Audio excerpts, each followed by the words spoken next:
Bismillahirrahmanirrahim, dear students. Assalamu alaikum and welcome back to my channel. I am your teacher Mohammad Arslan Satti and I am back with another important lecture. आज के हम इस mathematics के one shot lecture के अंदर law admission test के अंदर पूछे जाने वाला जो मैथमेटिक्स का सेक्शन है उसके तमाम करिकुलम को, तमाम कोर्स और सिलेबस को इस वन शॉट लेक्चर के अंदर कवर करेंगे।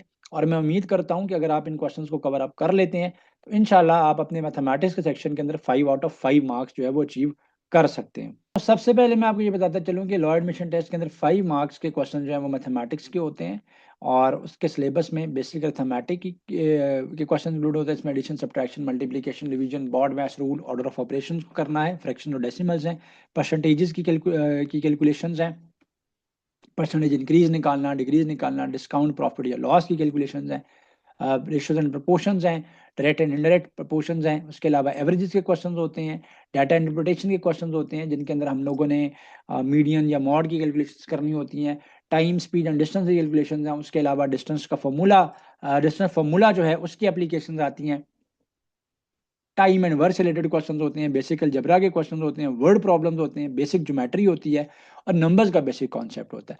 तो ये जो लेक्चर आज हम करेंगे, इस लेक्चर के अंदर मैंने 100% सिलेबस को एक जगह के ऊपर यकजा कर दिया है। एक जगह के ऊपर हमने एक लेक्चर के अंदर इनको कवर करेंगे और इन सारे क्वेश्चन को करने के बाद इंशाल्लाह इंशाल्लाह गारंटीड आप अपने मैथमेटिक्स की जो प्रिपरेशन है वो 100% कंप्लीट कर लेंगे और मैथमेटिक्स के सेक्शन के अंदर जो है वो आप फुल ऑन फुल मार्क्स जो है वो ले सकेंगे। इसके साथ साथ मैं आपको ये बताता चलूँ कि वो स्टूडेंट्स जो हमारे लॉ एडमिशन टेस्ट के प्रेप सेशन को ज्वाइन करना चाहते हैं, हमारी डेली बेसिस के ऊपर लाइव क्लासेस जो कंडक्ट होती हैं, पोर्टल का एक्सेस होता है, नोट्स होते हैं, पीडीएफ होते हैं, नोट्स के अवेलेबल आपके पास। उसके अलावा तमाम बुक्स की हमारी जो है वो सॉफ्ट कॉपीज अवेलेबल होती हैं एंड इसके साथ साथ जो मॉक्स हैं वो भी अवेलेबल होते हैं। तो अगर आप हमारे प्रेप सेशन को ज्वाइन करना चाहते हैं और अपने लॉ एडमिशन टेस्ट के अंदर अच्छा स्कोर करना चाहते हैं तो इसके लिए नंबर्स आपकी स्क्रीन पे आ रहे होंगे, आप हमारे लॉ एडमिशन प्रेप सेशन को जो है वो ज्वाइन कर सकते हैं। अब हम स्टार्ट करते हैं क्वेश्चन नंबर 1 से।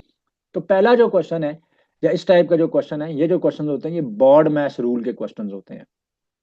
ये क्वेश्चन आपने याद रखना है, यानी एग्जामिनर ने एक सवाल दिया होगा, जैसे यहाँ पे एक सवाल है कि 8+12/3 इंटू 2 - 4।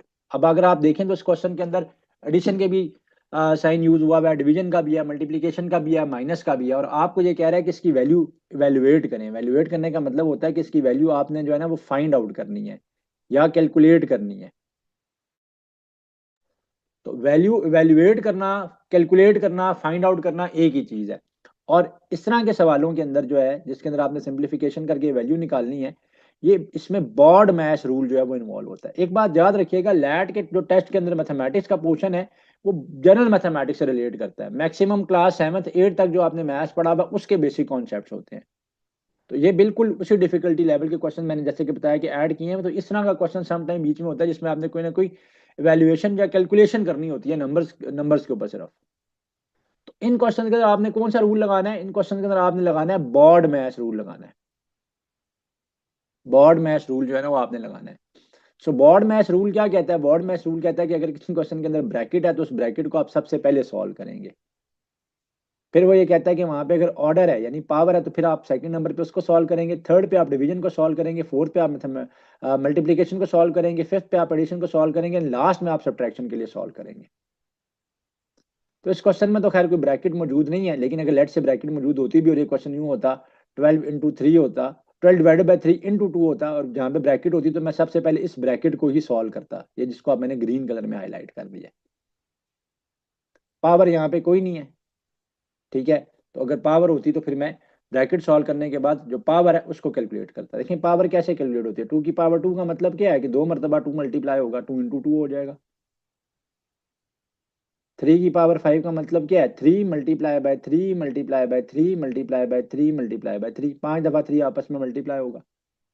तो पावर तो यूं कैलकुलेट होती है। तो वापस आते हैं बोर्ड में ऐसा क्वेश्चन मोर और लेस मैनी टाइम्स जो है वो आपके क्वेश्चन में रिपीट होता है। तो इसको सॉल्व कैसे करना है भी, सबसे पहले ब्रैकेट सॉल्व होगी तो ठीक है, हम सबसे पहले ब्रैकेट को सॉल्व करते हैं। 8 प्लस अपनी जगह पे आ गया, 12/3। सो 12/3 ब्रैकेट है, मैं इसको सॉल्व करने लगा हूँ और मल्टीप्लाई बाय 2 का साइन पड़ा हुआ है साथ, -4 है। बड़े बेसिक सी मैथ्स है ये, ठीक है। तो 3 × 1 = 3, 3 × 4 = 12 आ जाएगा। अब ये क्वेश्चन बन गया 8 + 4 × 2 - 4। स्टेप्स तो मैं सिर्फ आप लोगों को समझाने के लिए कर रहा हूँ, वरना ये बड़ा इजी क्वेश्चन अगर किसी को आता है तो। 4 into 2, अब सेकंड क्या होगा, अब इसमें प्लस का भी साइन है, माइनस का भी साइन है, मल्टीप्लाई का भी साइन है, तो डिवाइड का साइन या ब्रैकेट दोनों को मैंने पहले सॉल्व कर लिया।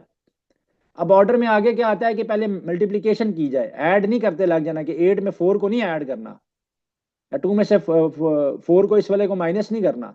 तो अब सबसे पहले कौन सा साइन ऑपरेट होगा, बॉर्ड मैथ रूल के मुताबिक सबसे पहले मल्टीप्लीकेशन का साइन ऑपरेट होगा।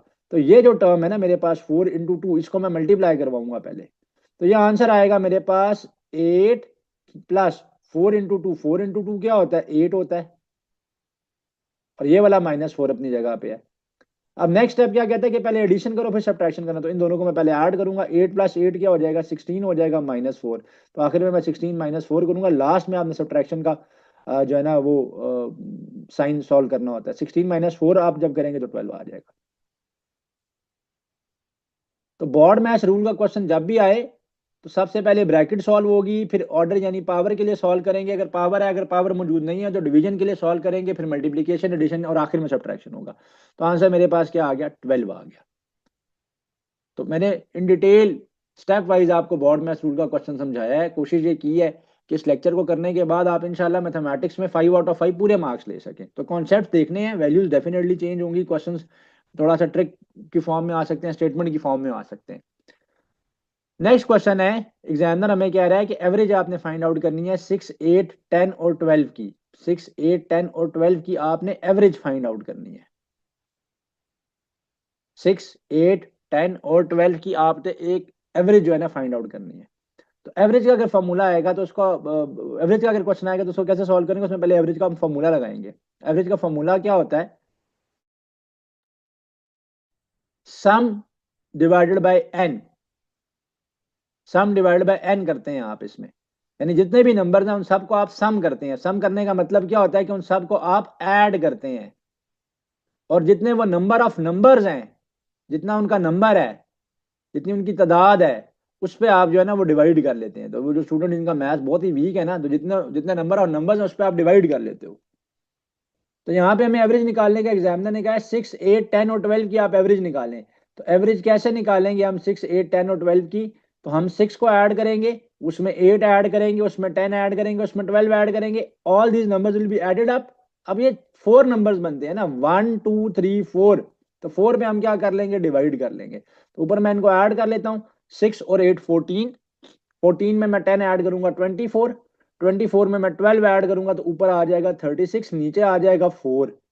कैंसिल करेंगे, 4 1 जा 4 एंड 4 9 जा 36। तो 9 जो है ना वो मेरे पास क्या आ गया, 9 इज माई आंसर है। तो एवरेज का फॉर्मूला क्या है आप सबने याद रखना है, बड़ा सिंपल है कि जितने भी नंबर्स हैं सबको आपने जमा करना है, सम करना है, जितनी उनकी तादाद है उस पर आपने डिवाइड करना है। अगर आपको 10 नंबर्स की एवरेज निकालने का कह देगा तो आप उन 10 के 10 नंबर्स को ऐड करेंगे, डिवाइड बाय 10 करेंगे। यहाँ पे 4 नंबर से डिवाइड बाय 4 किया, जितने भी नंबर्स हैं बस सबको ऐड करना है, जितनी उनकी तादाद बनती है उस पर डिवाइड करना है, एवरेज आ जाती है, कोई मुश्किल चीज नहीं है। लेक्चर में मजीद आगे बढ़ने से पहले मैं आपको अपने 12 अप्रैल का जो टेस्ट के लिए एडमिशन टेस्ट सेशन है, लॉ एडमिशन टेस्ट की प्रिपरेशन का सेशन है, उसके हवाले से गाइड करता चलूँ कि इस सेशन के अंदर डेली बेसिस के ऊपर जूम एप्लीकेशन के ऊपर लाइव क्लासेस कंडक्ट की जाती हैं। वीक में 6 डेज जो है वो क्लासेस होती हैं। ये सेशन हमारा 1 फरवरी से स्टार्ट हो रहा है और ये कंटिन्यू रहेगा टिल 11 अप्रैल, और 100% जो है वो आपका करिकुलम सिलेबस जो है वो लैट का कवर करवाया जाएगा, कॉन्सेप्ट बनाए जाएंगे, एमसीक्यू सॉल्व करवाए जाएंगे, उसके साथ साथ डिफरेंट स्टाइल में एमसीक्यूज को पूछा जाएगा, पास पेपर्स और मॉक्स का डेटा भी आपके पास अवेलेबल होगा। ना सिर्फ लाइव क्लासेस होती हैं बल्कि रिकॉर्डेड लेक्चर्स भी आपके पास पोर्टल के ऊपर अवेलेबल होते हैं ताकि आप प्रैक्टिस कर सकें। वहाँ पे नोट्स अवेलेबल होते हैं। फिर पर्सनलाइज्ड एंड कंसेप्चुअल लर्निंग है, 1-to-1 लर्निंग है। इसके साथ साथ ये बताता चलूँ कि एसे एंड स्टेटमेंट के टॉपिक्स को भी मार्क किया जाता है। तो स्टूडेंट्स को एसे और स्टेटमेंट लिखने का तरीका भी बताया जाता है, एसे एंड स्टेटमेंट के हवाले से नोट्स भी दिए जाते हैं, और उसके अलावा जो स्टूडेंट्स एसे और स्टेटमेंट जो है वो भेजते हैं उनको भी जो है वो मार्क किया जाता है, उनकी मिस्टेक्स इंप्रूव करवाई जाती हैं, और जो है उनको बेहतर बनाया जाता है कि वो अपना जो जो सब्जेक्टिव का पोर्शन है 25 मार्क्स का, इसके अंदर भी बेहतर स्कोर जो है वो इंशाल्लाह कर सकें। तो अगर आप इस सेशन को ज्वाइन करना चाहते हैं तो नंबर्स आपकी स्क्रीन पे आ रहे होंगे, आप हमसे कॉन्टैक्ट जो है वो इंशाल्लाह कर। मैं आपको अपने last law admission test session के जो स्टूडेंट्स हैं उनके टॉप स्कोरर्स के रिजल्ट जो है वो दिखा देता हूँ, इससे आपको अंदाज़ा हो जाएगा कि अल्हम्दुलिल्लाह हमारी मेहनत से और हमारे स्टूडेंट्स की मेहनत से और अल्लाह सुब्हानहू व तआला की करम नवाजी से और इनके वालिदैन की दुआओं से इन्होंने कितना अच्छा स्कोर जो है वो किया है। इसलिए आपको मोटिवेशन भी मिलेगी इस हवाले से कि अगर ये कर सकते हैं तो इंशाल्लाह आप भी जो है अपने टेस्ट में जो है वो मैक्सिमम मार्क्स ले सकते हैं और पाकिस्तान की टॉप नॉच लॉ यूनिवर्सिटीज़ के अंदर अपना एडमिशन जो है वो इंशाल्लाह सिक्योर कर सकते हैं। अब हम वापस बढ़ते हैं लेक्चर के अगले हिस्से की, जहाँ स्पेसिफिक नंबर गिवन होता है और कहता है कि इसकी एक स्पेसिफिक परसेंटेज निकाल दें। जिस तरह ये एक सवाल आ गया कि व्हाट इज द 20% ऑफ 250।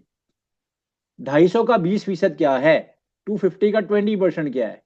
250 का आपने क्या फाइंड आउट करना है, 250 का आपने 20% फाइंड आउट करना है। तो इसका भी एक बड़ा सिंपल सा रूल याद रखें, वो ये है कि जब भी एक नंबर की आपने स्पेसिफिक परसेंटेज निकालनी हो, एक खास परसेंटेज निकालने का आपको एक नंबर की कहा जा रहा हो एग्जामिनर की तरफ से, तो आपने क्या करना है। अगर एक खास परसेंटेज निकालने का एग्जामिनर की तरफ से आपको कहा जा रहा है तो आपने सिंपली क्या करना है कि नंबर को उठाना है और उस नंबर को आपने मल्टीप्लाई कर देना है। किससे मल्टीप्लाई कर देना है आपने उसको, जो परसेंटेज उसने आपको निकालने की कही हुई है। और नेक्स्ट स्टेप में जब आप परसेंटेज का साइन खत्म करेंगे तो आप 100 से उसको क्या कर देंगे, डिवाइड कर देंगे। तो नेक्स्ट स्टेप में क्या हो जाएगा, वो 100 से डिवाइड हो जाएगा। यही काम हमने यहाँ पे करना। तो यहां पर है मेरे पास 250, 250 था जिसका मैंने क्या निकालना है, 20% निकालना है। तो मैं क्या करूंगा, नंबर यहाँ पे क्या है, 250 है, 250 है, उसको उठाऊंगा 20 से मल्टीप्लाई कर दूंगा, 20% से मल्टीप्लाई कर दूंगा। नेक्स्ट स्टेप में मैं परसेंटेज का साइन खत्म करूंगा और 100 से डिवाइड कर दूंगा। तो आपने वैल्यू निकालनी है ना, तो ये परसेंटेज का साइन खत्म हो जाएगा। तो जब भी एक नंबर की खास परसेंटेज निकालनी है, एक स्पेसिफिक परसेंटेज निकालनी है, यहाँ पे 250 का 20% निकालना है, तो फिर बता रहा हूँ, रिपीट मैं इसलिए बार बार कर रहा होता हूँ बीच में कि कॉन्सेप्ट आप लोग ग्रैब कर लें, क्योंकि सब बच्चों का लेवल एक जैसा नहीं होता, किसी को चीज समझना टाइम लगता है। तो आसान काम क्या है, नंबर उठाओ, परसेंटेज से मल्टीप्लाई कर दो, सॉल्व कर लो। जीरो जीरो के साथ कैंसिल कर दिया, ये जीरो जीरो के साथ कैंसिल कर दिया, आंसर आ गया 25 इंटू 2, 25 2 ज़ा 50। तो 250 का यानी 250 का 20% क्या आ गया, 20% क्या आ गया, 50 आ गया। सिंपल, सॉल्व हो गया, सोल्यूशन हो गया। तो अब आपने ये भूलना नहीं है कि किसी भी नंबर की स्पेसिफिक परसेंटेज निकालने का क्वेश्चन आ जाए आपके लैब टेस्ट में, आपके टेस्ट में आप क्या करेंगे, आप सिंपली नंबर को उठाएंगे, उस परसेंटेज को उठाएंगे, आपस में मल्टीप्लाई करेंगे और परसेंटेज का साइन खत्म करेंगे, नंबर में बनाने के लिए 100 से डिवाइड करेंगे। अब अगर उल्टा काम करने के लिए आ जाए आपके पास, लेट से ये सवाल होता और ये सवाल इस तरीके से होता, और उसका मतलब ये बनता कि भाई 250 जो है ना वो एक नंबर का 20% बनता है। 250, if 250 is 20% of a number, 20% of a number, या ऐसे कर लें, कंफ्यूज ना हो ताकि आप ऊपर सवाल मुझसे करें। If 250 is 50% of a number, what is the total number. यूं भी तो सवाल आ सकता है ना। अब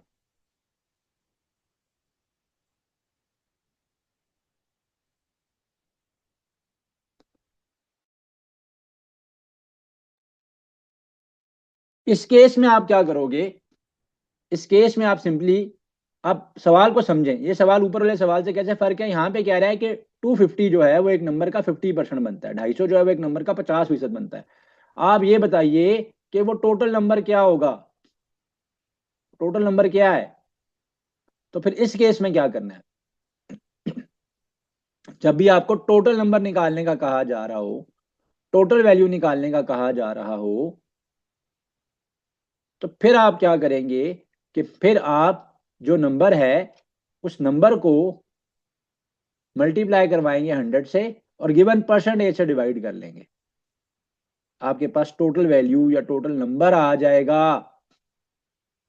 तो नंबर है यहां पर 250, परसेंटेज है 50 इंटू 100, जीरो जीरो के साथ कैंसिल हो जाएगा। बेशक आप जीरो के साथ कर दें, उसका करने चॉइस आपके, 5 1 ज़ा 5 5 ज़ा 25, 5 इंटू 100, 500 आ जाएगा। तो मैंने आपको सारी पॉसिबिलिटीज यहाँ पे आज के लेक्चर में इंशाल्लाह मैथमेटिक्स ही कवर करवानी है। आगे चलते हैं। तो परसेंटेजेस भी हमने कवर कर ली, एवरेज भी कर लिया, सिंपल बॉर्ड मैश रूल की कैलकुलेशन भी कर ली। अब आगे चलते हैं, देखते हैं क्या रेशो के सवाल आ जाए, बहुत आसान होते हैं। रेशो का मतलब होता है डिवाइड, और टर्म्स क्या हो रही हैं, डिवाइड हो रही हैं। कह रहा है क्लास में बॉयज टू गर्ल्स की जो रेशो है वो 3:2 है। एक क्लास में बॉयज रेशो गर्ल्स जो हैं वो 3:2 हैं, यानी बॉयज की तादाद 3 टाइम्स है और गर्ल्स की तादाद 2 टाइम्स है। And if there are total of 30 students, and there are 30 students in total, how many boys are there, निकालना आपने क्या है कि कितने लड़के हैं क्लास में। तो मैंने बताया रेशो डिवाइड होके आती है, डिवाइड किसी नंबर से होंगे ना, दो नंबर किसी भी नंबर से डिवाइड होंगे। फॉर एग्जाम्पल 30 और 20 की मैं रेशो लेता हूँ, तो 10 से मैं अगर डिवाइड करूँ तो ये 3:2 आ जाएगा। 60 और 40 की मैं अगर रेशो लेता हूँ, मैं 20 से डिवाइड करूँ 3:2 आ जाएगा। तो किसी भी नंबर से वो डिवाइड हुए पे होते हैं। तो आप ये सपोज किया करें हमेशा कि वो जो रेशो के अंदर नंबर है, वो जो रेशोइंग फैक्टर है वो x है, तो आप इसको कन्वर्ट कर लो कि ये हो गया 3x और ये हो गया साथ में रेशो 2x। अब ये है लड़कों की तादाद बॉयज की, क्योंकि बॉयज की पहले थी, और ये है गर्ल्स की तादाद। अब ये जो टोटल है, ये जो टोटल है, ये टोटल कितना बनेगा, ये हमने फाइंड आउट करना है कि ये टोटल कितना बनेगा। क्योंकि टोटल 30 है, पहले हम तो मुझे टोटल निकाल के एक्स फाइंड आउट करना है। अभी देखें आपके सामने मैंने 30 और 20 को 10 से डिवाइड किया तभी 3:2 आया। 60 और 40 का भी तो रेशो 3:2 आ रही है। मुझे क्या पता वो नंबर क्या है, तो वो नंबर एक्स मैं पहले निकालूंगा सबसे पहले। ये जो एक्स है ना, इसको हम फाइंड आउट करेंगे। तो एक्स तो टोटल आएगा, तो 3x प्लस 2x टोटल आ जाएंगे लड़के और लड़कियां मिला के, और बनते कितने हैं, वो 30 स्टूडेंट्स बनते हैं। 5x is equal to 30, cancel करेंगे, x की वैल्यू 6 आ गई। अब x 6 आ गई, बॉयज कितने थे, बॉयज 3 पार्ट में थे, 3x थे, 3 × x थे। तो 3 × x की वैल्यू क्या है, 6 है, 18 आ जाएगी। तो 18 लड़के हैं यहाँ पे, तो बाकी रिमेनिंग 12 क्या हो जाएंगी, गर्ल्स हो जाएंगी। तो रेशो जब भी आए साथ आप x माने, क्योंकि रेशो वो डिवाइड होके आई है, और साथ ही आप क्या करें, टोटल वैल्यू अगर गिवन है टोटल की मदद से x निकालें, फिर जिसको भी फाइंड आउट करना है, जैसे बॉयज निकालने थे बॉयज निकालें, गर्ल्स निकालनी है गर्ल्स निकालने, दोनों निकालने दोनों निकालने, जो भी अननोन क्वांटिटी निकालनी है वो निकाल लें। तो आगे चलते हैं। अब ये क्वेश्चन आ गया फ्रैक्शन का। तो हमने ऊपर कर लिया सिंप्लीफिकेशन का क्वेश्चन, परसेंटेजेस का क्वेश्चन, रेशो का क्वेश्चन, एवरेजेस के क्वेश्चन, परसेंटेजेस की डिफरेंट टाइप्स के क्वेश्चन को देख लिया। अब देखते हैं फ्रैक्शन को कैसे सिंप्लीफाई करना है। तो क्वेश्चन क्या है स्टूडेंट्स, यहाँ पे 5/8 प्लस 3/8। तो मिक्स फ्रैक्शन को सबसे पहले खोलना पड़ेगा, ये मिक्स फ्रैक्शन है क्योंकि साथ में एक ये नंबर पड़ा हुआ है 5। तो मिक्स फ्रैक्शन कैसे ओपन होती है, ये दोनों नंबर्स आपस में मल्टीप्लाई होंगे और फिर जो वैल्यू आएगी वो इसके साथ ऐड होगी, इसके साथ जाकर वो ऐड हो जाएगी, यहां पे जाकर ये प्लस होगी और नीचे ये आपस में क्या होंगे, मल्टीप्लाई होंगे। ठीक है जी। पहले तो इस मिक्स फ्रैक्शन को आपने सॉल्व करना है। तो ये क्या हो जाएगा, मिक्स फ्रैक्शन को सॉल्व करने का यही तरीका कार है कि ये नीचे वाले मल्टीप्लाई और ऊपर वाला ऐड होता है, हमेशा ये करना है। तो 8 5 40, 40 में 5 ऐड करेंगे, 8 5 40 हो गया, 40 में 5 ऐड हो जाएगा, भाई ये दोनों मल्टीप्लाई होंगे, वो वाला ऐड होगा, ये ऐड होगा इसमें और ये इसके साथ मल्टीप्लाई होगा। 8 5 40 हुआ, 40 में 5 ऐड हो गया, 45 आ गया। तो पहला फ्रैक्शन बन गया 45/8, अगला फ्रैक्शन आ गया 3/8। अब इनका एलसीएम लेना होगा। अगर आप दोनों फ्रैक्शन को देखें तो दोनों के डिनोमिनेटर्स में 8 पड़ा हुआ है, यहाँ पे भी 8 है यहाँ पे भी 8 है। जब दो नंबर्स के या तीन नंबर्स के जितने भी नंबर्स हैं फ्रैक्शन की फॉर्म में है और उनके डिनोमिनेटर में सेम नंबर पड़ा हुआ है, तो सिंपली आपका वही एलसीएम आ जाएगा। तो यहाँ पे एलसीएम 8 ही आएगा और ऊपर वाले नंबरों पे कोई फर्क नहीं पड़ेगा। 45 है तो 45 रहेगा, बीच में प्लस है तो प्लस रहेगा और आगे 3 है तो 3 हो जाएगा। तो 45 प्लस 3 क्या कर लेंगे, 48 हो जाएगा। 48 को 8 से डिवाइड कर लेते हैं, 8 1 जा 8, 8 6 जा 48, तो पीछे क्या आ गया 6, तो 6 आ गया भाई मेरे पास आंसर, 6 जो है वो मेरा आंसर आ गया। तो रिकैप कर लेते हैं। तो अगर मिक्स फ्रैक्शन होगा तो ये नीचे वाले दोनों मल्टीप्लाई होंगे, ऊपर वाला उसमें ऐड हो जाएगा। तो 8 5 जा 40, 40 में 5 ऐड हुआ 45, 3/8 तो फ्रैक्शन तो अपनी जगह पे है। अब दोनों के डिनोमिनेटर्स में 8 आ रहा था, यहाँ पे भी 8 था, यहाँ पे भी 8 था। तो जब सेम नंबर आ रहा हो डिनोमिनेटर में, वही एलसीएम आ जाएगा। ऊपर वाली वैल्यूज सिंपली क्या हो जाएंगी, एज इट इज। अगर तो प्लस हो रही है तो प्लस होंगी, अगर यहाँ माइनस होता तो माइनस होती। तो 45 और 3 ऐड होके 48 बना, 48 को 8 से डिवाइड कर लिया, 6 आंसर आ गया। मेरा जो आंसर आ गया वो 6 इस वजह से था। आगे चलते हैं। कह रहा है perimeter of a square is 36 centimetre, what is the length of one side. आगे जाके इस लेक्चर में मैंने जितने भी टाइप ऑफ पेरीमीटर्स आते हैं वो सारे कवर किए हैं वैसे। तो पेरीमीटर होता क्या है, हमेशा याद रखिएगा, किसी भी शेप की जो साइड्स हैं उनका sum of all sides, sum of all sides of a shape और अ फिगर, वो पेरीमीटर होता है। तो क्वेश्चन में कह रहा है कि पेरीमीटर एक स्क्वायर का 36 सेंटीमीटर, बताओ कि उसकी जो एक साइड है उसकी लेंथ कितनी होगी। Side of one, length of one side बतानी है आपने। तो स्क्वायर ड्रॉ कर लेते हैं, एक स्क्वायर ड्रॉ करते हैं हम लोग। ये स्क्वायर है एक मेरे पास। पेरीमीटर मैंने क्या बताया, सम ऑफ ऑल द साइड्स होता है। तो स्क्वायर के केस में, एक मुरब्बा के केस में, मुरब्बा कहते हैं इसको उर्दू में, ठीक है, इसके अंदर क्या होगा, इसके अंदर सारी साइड जो होंगी वो बराबर होती हैं। तो ये अगर साइड एक्स है, ये भी एक्स होगी, ये भी एक्स होगी, ये भी एक्स होगी, सारी बराबर होंगी। तो इन सब का सम जो है ना वो कितना आ रहा है, पेरीमीटर मैंने बताया ना आपको कि क्या होता है, सम ऑफ ऑल साइड्स होता है। तो इनका सम आ रहा है 4x इज इक्वल टू 36। चार साइड्स हैं इसलिए 4x। कैंसिल करके एक साइड के लिए सॉल्व कर लेंगे, x की वैल्यू 9 सेंटीमीटर आ जाएगी। तो x जो है वो 9 सेंटीमीटर या 9 यूनिट्स का आ जाएगा। पेरीमीटर पे आगे चल के फर्दर और बात करेंगे कि रेक्टेंगल का कैसा निकालना है, पेरीमीटर गिवन हो एरिया कैसे निकालना है, एक्सेट्रा। कुछ पास पेपर्स के रेलेवेंट क्वेश्चंस ऐड किए हैं। आगे चलते हैं। प्रॉफिट और लॉस के क्वेश्चन को भी समटाइम्स, या डिस्काउंट के क्वेश्चन को भी समटाइम्स परसेंटेज की फॉर्म में पूछा जाता है। तो एक बड़ा ही सिंपल सा असूल याद रखें कि अगर एग्जामिनर किसी सवाल में आपको परसेंटेज प्रॉफिट निकालने का कह दे, या परसेंटेज लॉस निकालने का कह दे, या आपको परसेंटेज जो है ना वो इंक्रीज निकालने का कह दे, या फिर परसेंटेज डिक्रीज निकालने का कह दे, तो एक ही काम करना है। और वो काम क्या करना है कि जो भी आपके पास गिवन वैल्यूज हैं, जो भी आपके पास गिवन वैल्यूज हैं उनका आपने डिफरेंस ले लेना है। मैं क्वेश्चन पे आता हूं, लेकिन ये एक असूल याद रखें, आसान रहेगा, ये ट्रिक या टेक्निक याद रखें। तो डिफरेंस ले लेना है आपने, और जो ओरिजिनल वैल्यू होगी, ओरिजिनल टर्म से या ओरिजिनल वैल्यू से आपने डिवाइड करना है, इनटू 100 का लेना है, आपके पास आंसर आ जाएगा। चाहे वो परसेंटेज प्रॉफिट पूछ रहा है, परसेंटेज लॉस पूछ रहा है, परसेंटेज इंक्रीज पूछ रहा है, परसेंटेज डिक्रीज पूछ रहा है। ये डिक्रीज लिखना था, मैं दोबारा भी इंक्रीज लिख गया। इस ट्रिक को अब हम लगा के देखते हैं इस क्वेश्चन के अंदर, देखते हैं ये क्वेश्चन है क्या। कह रहा है shopkeeper boys an article, article किसी भी आइटम को कहेंगे, किसी भी चीज को कहेंगे, for 800 and sells it for rupees 920, what is the percentage profit. तो आपने परसेंटेज प्रॉफिट निकालना है। जिस प्राइस के ऊपर आर्टिकल को बाय किया जाता है वो उसकी कॉस्ट प्राइस होती है, जिस पे उसको बेचा जाता है वो उसकी सेल्स प्राइस होती है।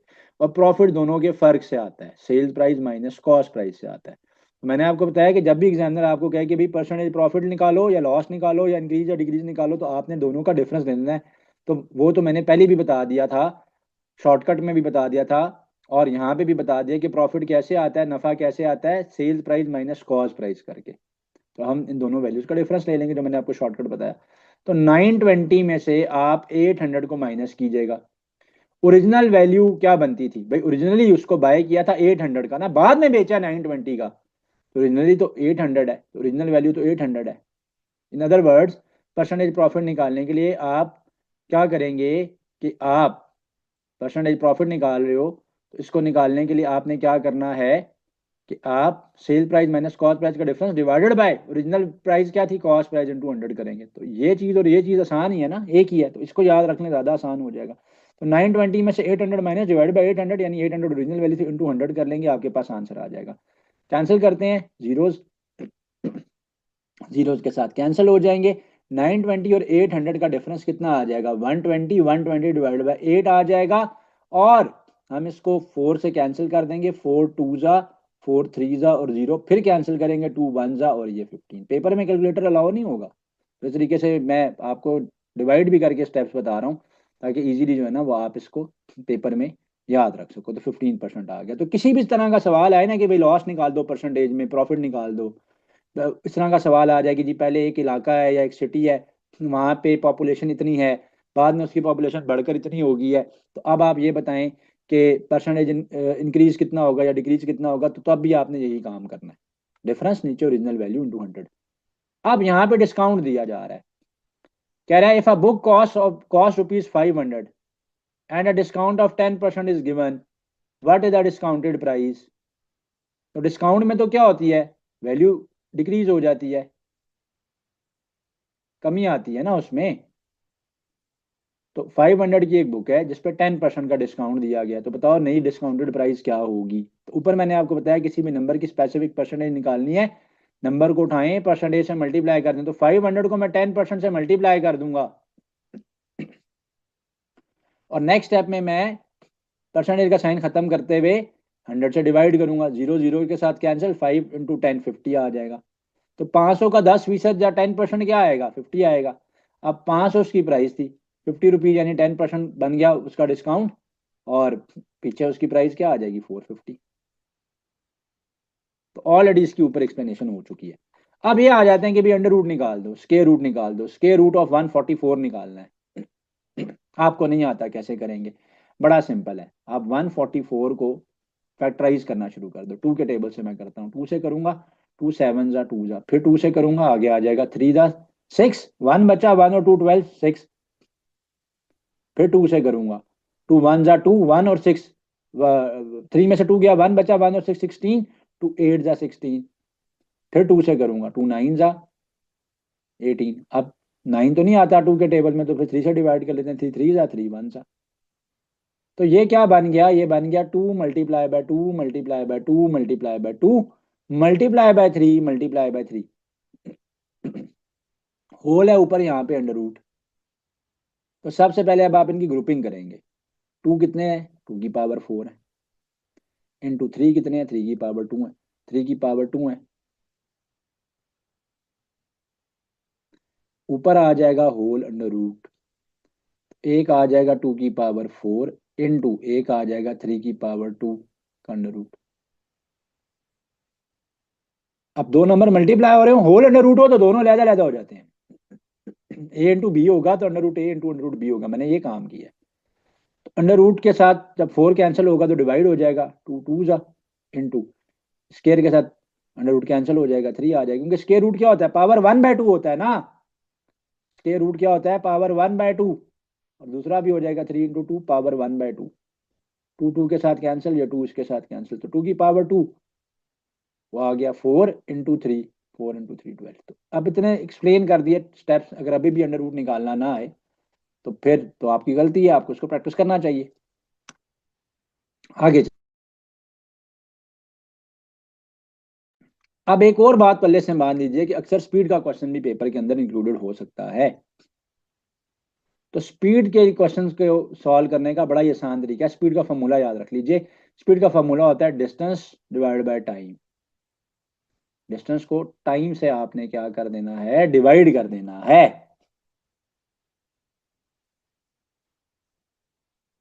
तो वो स्पीड होती है। अगर डिस्टेंस निकालना होगा तो स्पीड इनटू टाइम हो जाएगा। भाई इसी फॉर्मूला को क्रॉस मल्टीप्लाई कर दूं ना अगर मैं, तो डिस्टेंस क्या आएगा, speed into time, speed into time. अब सवाल के ऊपर आते हैं। Car travels at a speed of 60 kilometre per hour for 2 hours. एक गाड़ी जो है वो 60 किलोमीटर की स्पीड से चली है 2 घंटे के लिए। Then at 40 kilometre per hour for the next 3 hours. फिर 40 किलोमीटर की स्पीड से चली है अगले 3 घंटे के लिए। ये बताओ कि टोटल डिस्टेंस कितना कवर किया है। अब यहाँ पे स्पीड दो हिस्सों में है, तो पहले तो दोनों डिस्टेंसेस निकालने पड़ेंगे। तो पहले क्या है, स्पीड है 60 की, किलोमीटर पर आवर की, और डिस्टेंस वहां पर कितना है वो हम फाइंड आउट करेंगे। तो उसका टाइम गिवन है हमारे पास 2 आवर्स। तो स्पीड क्या होती है, डिस्टेंस बाय टाइम। डिस्टेंस क्या हो जाएगा, स्पीड इनटू टाइम। तो पहला डिस्टेंस क्या बनेगा इनका, d1 क्या बनेगा, स्पीड है 60, टाइम है 120 आ जाएगा। आगे चलते हैं। अब कह रहा है कि अब वो गाड़ी आगे फिर चली है 40 किलोमीटर की स्पीड के साथ, लेकिन 3 घंटों के लिए। तो सेकंड जो डिस्टेंस बनेगा वो क्या बनेगा, वहां की स्पीड है 40, टाइम है वहां पे 3, 40 × 3 120।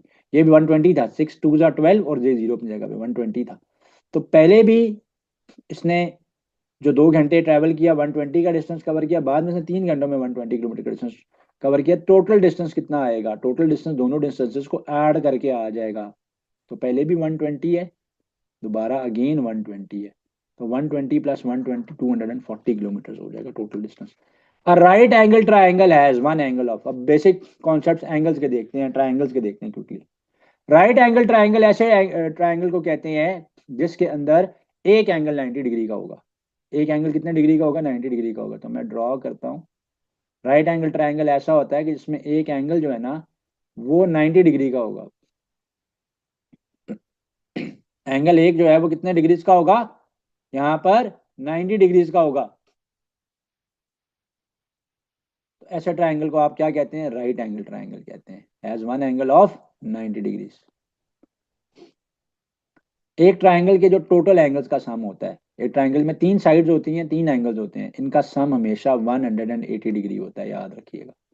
तीनों एंगल्स को जमा करें ना, इसको इसको और इसको, तो 180 आना चाहिए, राइट।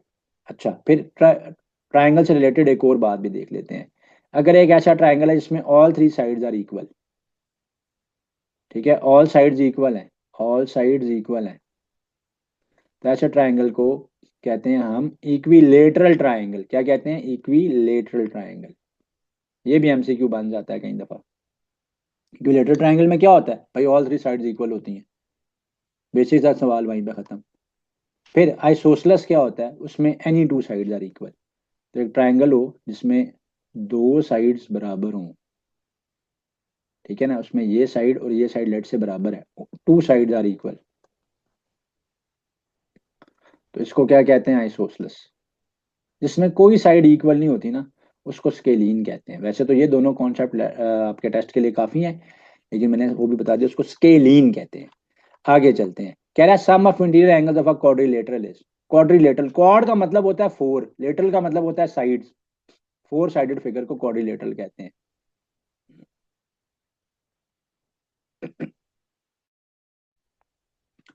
अब आपका रेक्टेंगल भी एक क्वाड्रिलेटरल है, आपका स्केयर भी एक क्वाड्रिलेटरल है, एक्सेट्रा, इन सब की 4 साइड्स होती हैं।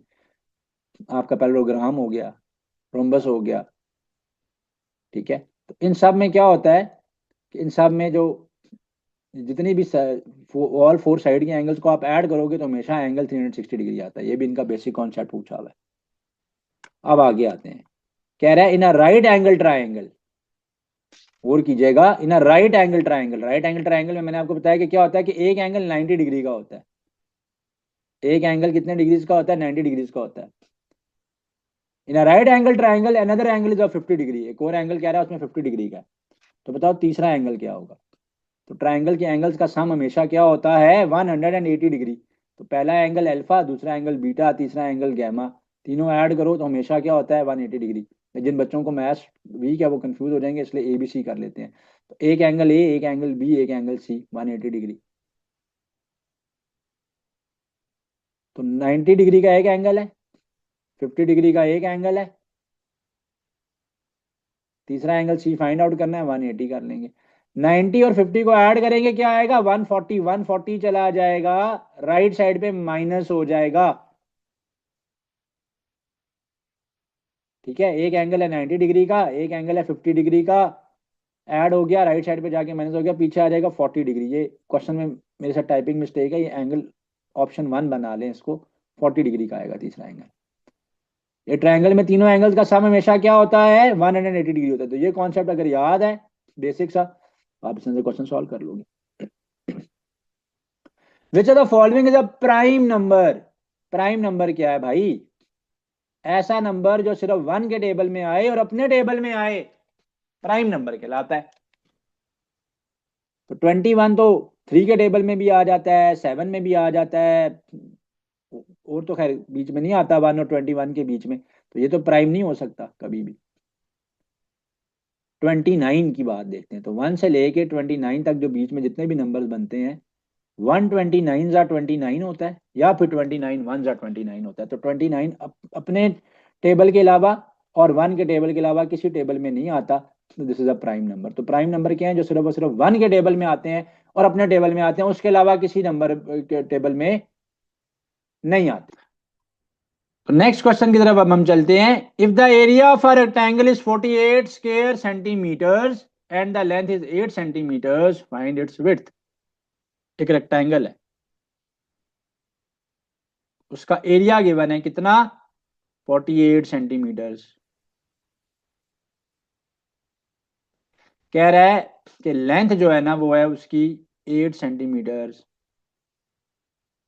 बताओ कि उसकी विड्थ कितनी होगी, उसकी विड्थ कितनी होगी।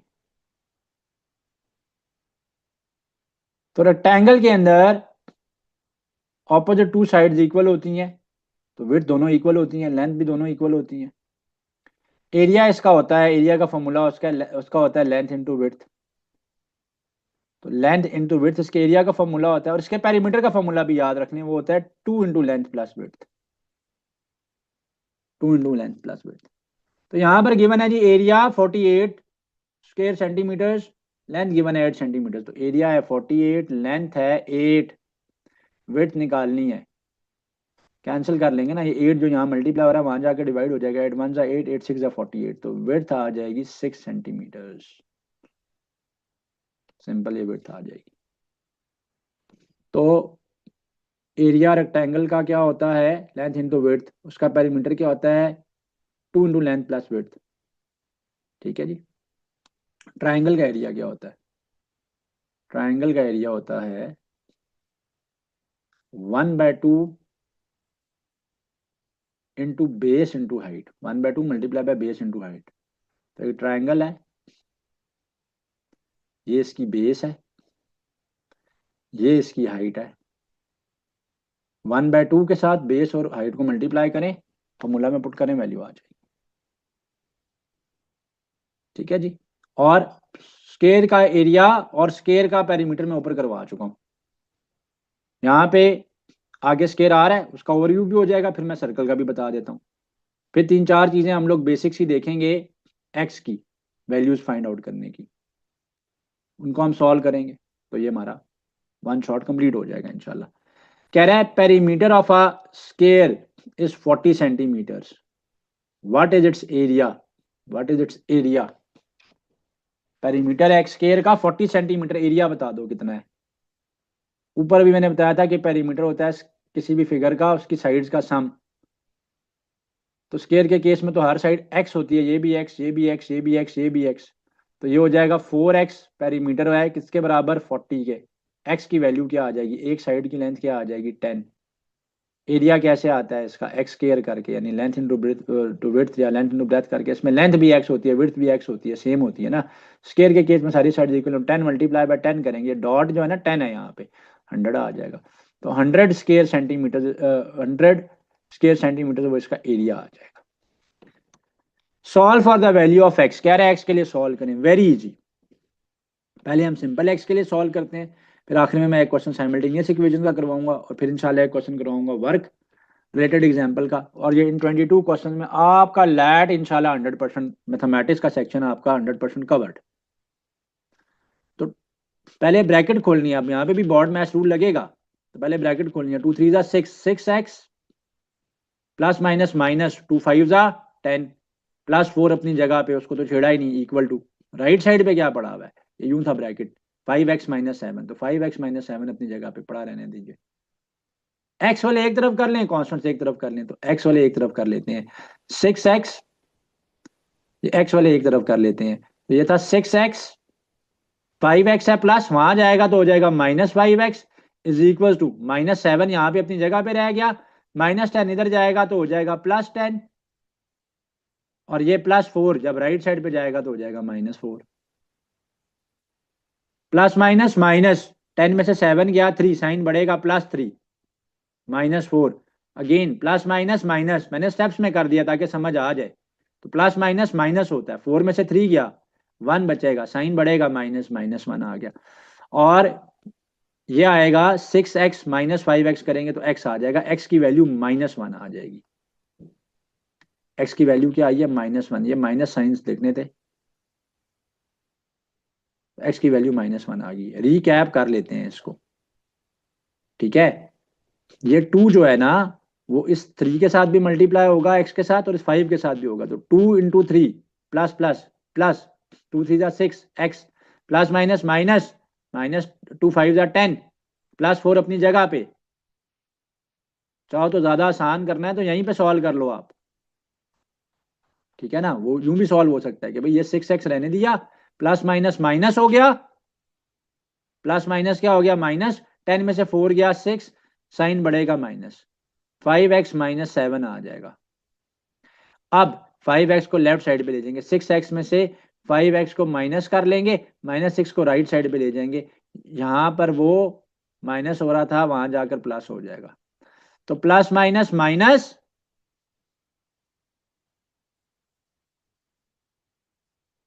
7 में 6 गया 1, 7 में से 6 गया 1, साइन बढ़ेगा -1, 6x -5x, x आ गया। तो x की वैल्यू क्या आ गई? इक्वल टू -1 आ गई, x की वैल्यू -1 आ गई। क्वेश्चन नंबर 18 पे चलते हैं। Find the value of x, mod की फॉर्म में है, मॉड है ये, मॉड है 2x -7 का मॉड इज इक्वल टू 5। जब भी मॉड ओपन होगा एक वैल्यू प्लस के साथ एक माइनस के साथ लिखी जाएगी। तो 2x -7 ये मॉड का रूल है, तो एक दफा आएगा +5, एक दफा आएगा -5। मैंने पहले ही सेपरेट कर लिया दोनों को। ये मॉड का रूल है, इस ब्रैकेट को मॉड कहते हैं, एब्सोल्यूट वैल्यू कहते हैं, इसका ये रूल है। हाँ, माइनस के साइन के साथ मॉड लगा हो तो वो सिर्फ 2 लिखा जाएगा। -100 था तो +100 लिखा जाएगा। हाँ, +100 है उसके साथ मॉड है तो वो तब भी +100 लिखा जाएगा। ये नहीं कर देना कि प्लस को माइनस, माइनस को प्लस। नो, एक्स के केस में प्लस और माइनस दोनों खुलते हैं इसमें। जैसे यहाँ पे ये एक्स था, ये एक्स था, राइट। अब क्या होगा यहाँ पे? ये हो जाएगा 2x is equal to 5, -7 right side पे चला जाएगा, +7 हो जाएगा। 5 + 7 कितने हो जाएंगे? 12। 2x, x की वैल्यू आ जाएगी 6। यह आ जाएगा 2x is equal to -5, -7 right side पे चला जाएगा, +7, प्लस माइनस माइनस, 7 में से 5 गया 2, साइन बढ़ेगा +2, x1। तो x की एक वैल्यू आई है 1 और एक आई है +6, तो +1 और +6, तो ऑप्शन ए बनता है। Find the distance between the points, points के बीच में डिस्टेंस निकालने के लिए जो फॉर्मूला यूज होता है उसको डिस्टेंस फॉर्मूला कहते हैं। कौन सा फॉर्मूला कहते हैं उसको? आप सबने याद रखना है, डिस्टेंस फॉर्मूला। अब ये नहीं कहना थोड़ा मुश्किल करवा रहे हैं, ये लास्ट लैट एग्जाम में आया हुआ है, तो ये बेसिक है, 6-7 क्लासेस में पढ़ाया जाता है, प्री ओ में या प्री मैट्रिक क्लासेस में करवाया जाता है। तो ये बड़ा आसान है। जैसे जब भी आप पॉइंट लिखते हैं ना, तो पॉइंट के अंदर जो पहला होता है वो एक्स होता है, अगला जो होता है वो वाई होता है। तो ये बड़ा आसान है फार्मूला, डिस्टेंस फार्मूला। इसमें x2 -x1 का होल स्क्वायर, यानी दोनों के x का डिफरेंस लेके होल स्क्वायर कर दें, प्लस दोनों के वाइज को आपस में माइनस करें और होल स्क्वायर कर दें, फिर होल अंडर रूट कर दें, ऐड करने के बाद तो डिस्टेंस आ जाता है। तो ये है इसका x, ये है इसका y, ये है इसका x और ये है इसका y। तो इसका x क्या है? 2, और इसका x क्या है? 6। तो 6 में से 2 को माइनस कर लेते हैं, प्लस इसके y में से, इसका y छुप ही गया, इसका y है 6, इसके y में से इसका y माइनस कर लेते हैं, 6 - 3 का होल स्क्वायर, ऊपर क्या है? Whole under root. 6 - 2 किया तो 4, 4 का स्क्वायर 16, 6 - 3 किया तो 3, 3 का स्क्वायर क्या होता है? 9। ये जो स्टेप मैंने खाया मैं यहाँ पे कर देता हूँ। 6 में से 2 गया 4, 4 का स्क्वायर, अंदर क्या पड़ा हुआ है? 6 - 3, 3 का स्क्वायर, रूट। अब ये काम नहीं करते रहना कि ये स्केयर यूं काट दिया, ये स्केयर यूं काट दिया, ये काम नहीं करना, ये रॉन्ग है, इनकरेक्ट है। जब तक ऐड हो रही हो टर्म्स तो तब फिर पहले उनका सम करेंगे, फिर एक अंडर रूट बन जाएगा, फिर कैंसिल होता है। मल्टीप्लीकेशन में वो कर सकते हैं जो मैंने करके दिखाया। तो 6 + 9 करेंगे हम, तो स्टूडेंट्स क्या हो जाएगा, वो हो जाएगा 25। 25 का अंडर रूट मैं लूंगा, अंडर रूट मेरा उसके साथ ही चिपक गया था, अलहदा कर लेते हैं। अंडर रूट 25 मैं लूंगा तो वो 5 होता है। अंडर रूट कैसे लेना ऊपर मैंने बताया, 25 को 5 से डिवाइड करना आ जाएगा। अब एक क्वेश्चन इनइक्वालिटी का करते हैं, फिर एक क्वेश्चन वर्क निकालने का करते हैं इंशाल्लाह, और एक क्वेश्चन एक्स वाई की इक्वेशन का। 100% आपका लैट का मैथ्स कवर्ड है इंशाल्लाह। 2026 के टेस्ट आपके कवर्ड हो गए लैट के।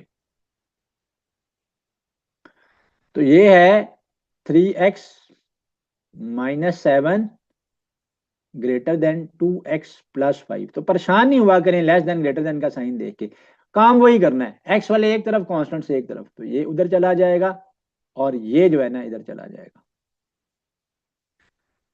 तो यहां पर क्या है मेरे पास, 3 x, 2x राइट साइड से लेफ्ट पे आएगा तो -2x हो जाएगा। ग्रेटर देन का साइन वहीं पे रहेगा, अभी नहीं छेड़ना है इसको। इसको कब छेड़ते हैं मैं बता देता हूँ। +5 अपनी जगह पे, -7 जब राइट साइड पे जाएगा तो +7 हो जाएगा। तो 5 + 7 क्या होता है, 12। 3x में से 2x चला गया x, तो x ग्रेटर देन 12 आ रहा है भाई, साइन x की तरफ है ग्रेटर देन का, तो x greater than 12, option C बनता है मेरे पास। लास्ट 2-3 टाइप के क्वेश्चन देखते हैं, वो तो खैर बहुत इजी है। अब इस तरह का क्वेश्चन आ जाएगा कि पोलिनोमियल है कोई गिवन p(x) या m(x) या कुछ गिवन है इस तरीके से, और आपको कह रहा है उसमें आपने p(2) निकालना है। तो ये कोई मुश्किल चीज नहीं होती। उस पोलिनोमियल में x की जगह पे आपने वो वैल्यू पुट कर देनी है। जैसे यहाँ पे x की जगह पे 2 पुट कर देंगे हम लोग, क्योंकि 2 गिवन है क्वेश्चन में। 6x² + 4x + 5 है, साइंस वही रखने हैं, किसी चीज को छेड़ना नहीं है। +2 है तो +2 पुट करेंगे, अगर -2 कहता तो -2 पुट करेंगे। 6 × 2 का स्केयर + 4 × 2 + 5, तो 2 का स्केयर 4, 6 × 4 24, 4 2 8 + 5 ऐड कर लो। 24 में 8 ऐड किया 32, 32 में 5 ऐड किया 37। तो ऑप्शन सी आ गया चॉइस। साइमल्टेनियस इक्वेशन अक्सर आ जाती है भाई, एक्स और वाई के लिए सॉल्व करना है। ये मैं आसान चीजें मैंने आखिर में रखी हुई थी। अरे मैथ्स आसान ही है लैट का, लेकिन कुछ ज्यादा ही आसान है ये वाली बातें। भाई एक्स और वाई की दो इक्वेशंस हैं, दोनों को सॉल्व करना है। एक्स तो देखिए दो वेरिएबल है एक्स और वाई, तो एक वैल्यू एक्स की आएगी, एक वाई की आएगी। अब आपकी मर्जी है, दोनों इक्वेशंस को आप एलिमिनेशन मेथड से भी सॉल्व कर सकते हो, सब्स्टिट्यूशन से भी कर सकते हो। सब्स्टिट्यूशन आसान है वैसे तो मैं वो बता देता हूँ, एलिमिनेशन से भी कर सकते हो आप। सब्स्टिट्यूशन का मतलब क्या है, किसी एक वेरिएबल की वैल्यू निकालो दूसरे में पुट कर दो। तो यहाँ पे था ना x + y = 5, ये x प्लस है, x + y = 5 है। तो x की वैल्यू क्या आ जाएगी, 5 - y,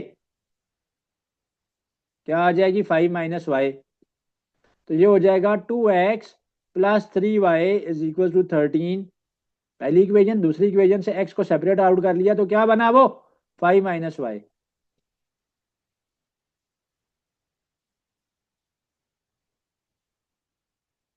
2 5 10, plus minus minus minus 2y + 3y = 13, plus minus minus 3y में से 2y चला जाएगा, पीछे रह जाएगा y, ये हो जाएगा 13, यहाँ पे रह गया। और ये जो 10 था ये वाला, ये भी राइट साइड पे चला जाएगा ना, कांस्टेंट एक तरफ करने हैं। तो 13 में से 10 को माइनस करेंगे, y की वैल्यू 3 आ जाएगी। y आ गया 3, यहाँ पे कर लेंगे पुट। x की वैल्यू क्या आई थी, 5 - y, तो y क्या आया है 3, 5 - 3 2, x आ गया है भाई 2, y आ गया है 3, तो x2 y3, तो ये आ गया आंसर।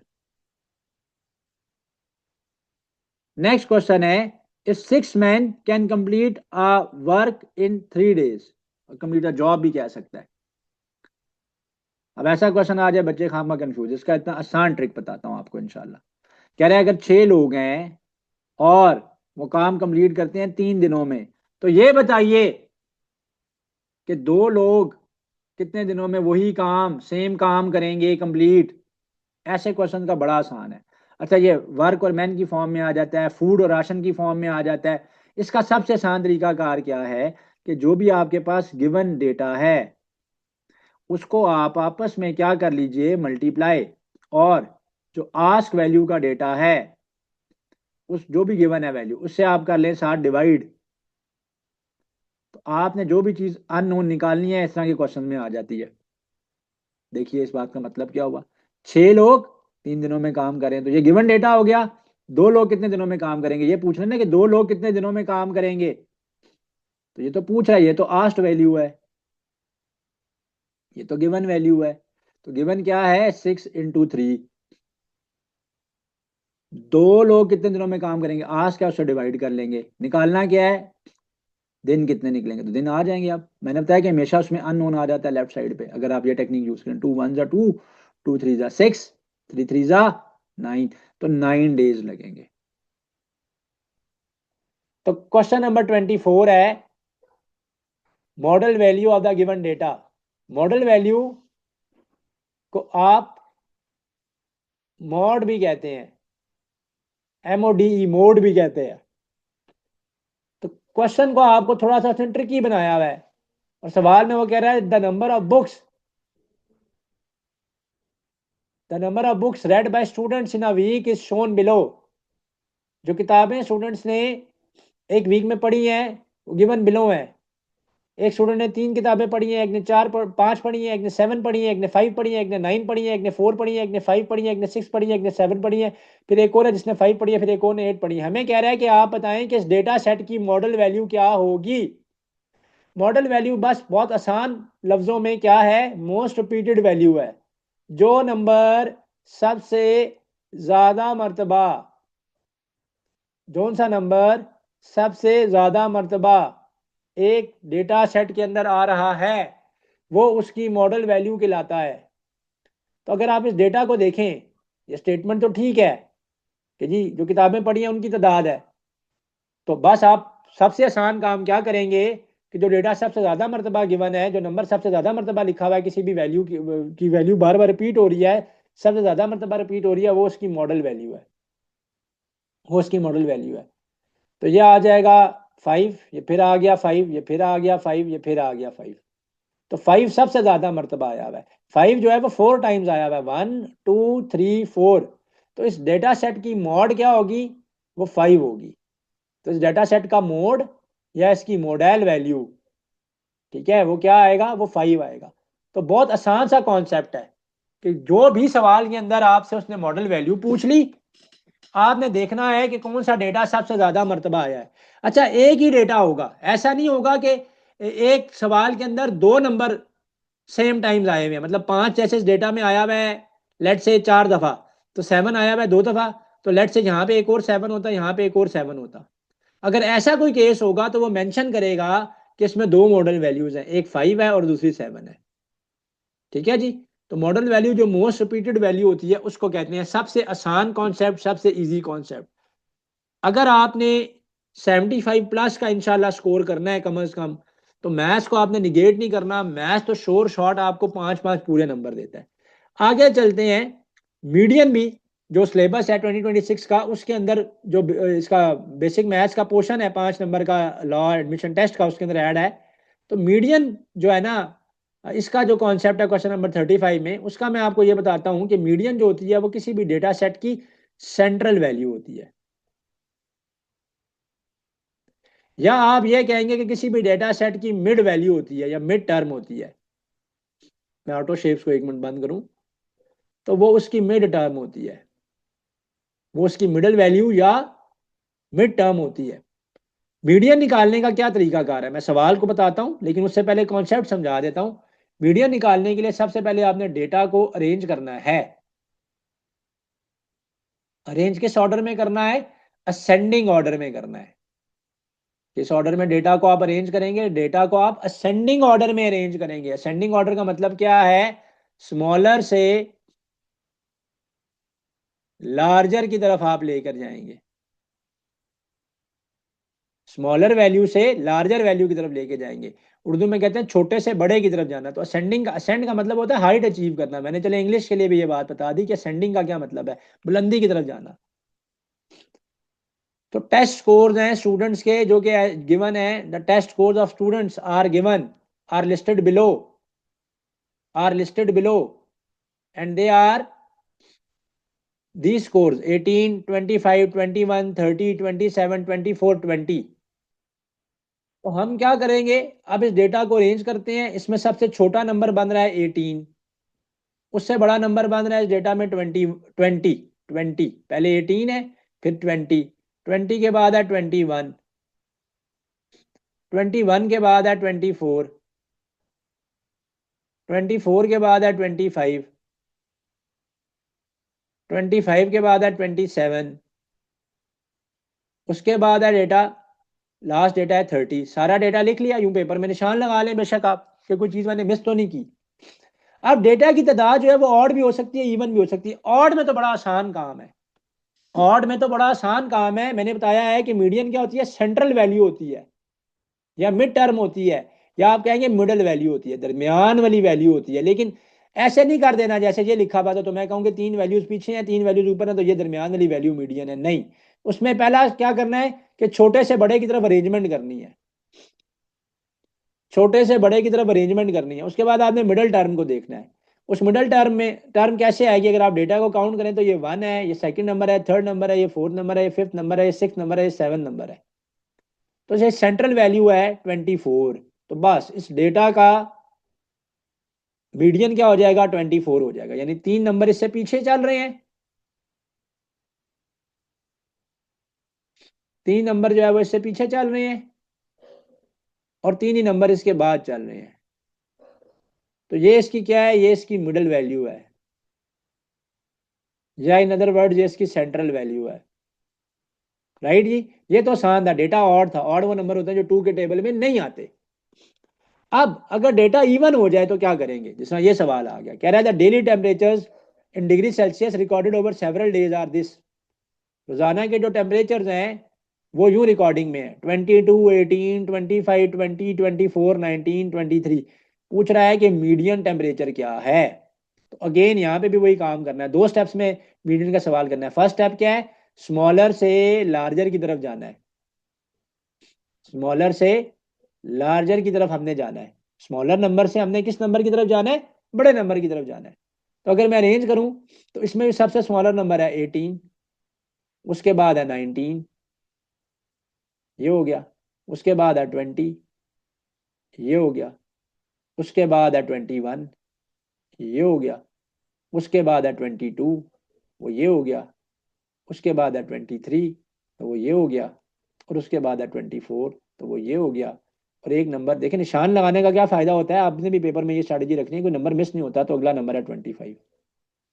अब ये तो मैंने समझाने के लिए लिखा है कि यहाँ पे इवन नंबर है, आपको पेपर में नहीं गिवन होगा, आपने खुद देखना है कि इवन इवन नंबर का मीडियन निकाल, इवन डेटा का मीडियन निकालें या ऑड डेटा का मीडियन निकालें। इवन नंबर वो होते हैं जो कि 2 के टेबल में इंक्लूडेड होते हैं, which are included in two table in the table of 2, or which are the multiples of 2, in other words 2, 4, 6, 8, 10, 12, 14, 16, 18, 20 so on। ठीक है, जिनको उर्दू में हम कहते हैं जुफ्त।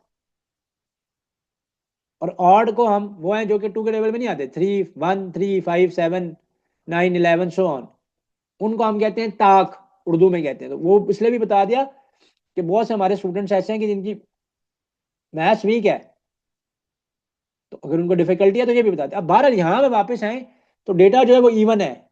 अब सेंटर कैसे बनाएंगे, अब पहले डेटा को काउंट कर लेते हैं, 1, 2, 3, 4, 5, 6, 7, 8। तो पहला काम, नंबर को अरेंज करो छोटे से बड़े की तरफ। दूसरा काम, नंबर की काउंटिंग करो, देखो इवन है कि ऑड है। अगर तो ऑड है तो जैसे ऊपर वाले क्वेश्चन में किया, सेंट्रल वैल्यू क्या थी, मिडिल वैल्यू क्या थी, मीडियन थी। यहाँ पे भी सेंट्रल वैल्यू ही मीडियन होगी। अब यहाँ पे 8 तक है ये वैल्यूज। तो इसमें क्या होगा, ये दो नंबर जो है, ये दो सेंट्रल वैल्यू, इसकी चौथी और पांचवी नंबर वाली, वो इसकी मीडियन बन जाएंगे, क्योंकि 3 ही नंबर अब इसके नीचे रह गए हैं। उतने ही नंबर 3 नीचे रह गए तो 3 ही ऊपर भी रह गए हैं। तो ये मिडिल वैल्यू होगी ना 21 और 22, लेकिन ये मीडियन नहीं है। इस केस में मीडियन कैसे निकालना है, जो दो सेंट्रल वैल्यूज बन रही होंगी, इसमें 2 जो वैल्यूज बन रही होंगी उनको ऐड करना है, डिवाइडेड बाय 2 करना है। तो यहाँ पे मैं क्या करूंगा, 21 में 22 को ऐड कर दूंगा, डिवाइडेड बाय 2 कर दूंगा। 21 को 22 में ऐड करेंगे 43 आएगा, और 43 को जब हम 2 से क्या करेंगे, डिवाइड करेंगे, तो क्या आ जाएगा, 21.5 आ जाएगा। तो यह आ जाएगा 21.5। तो ये आ जाएगा 21.5,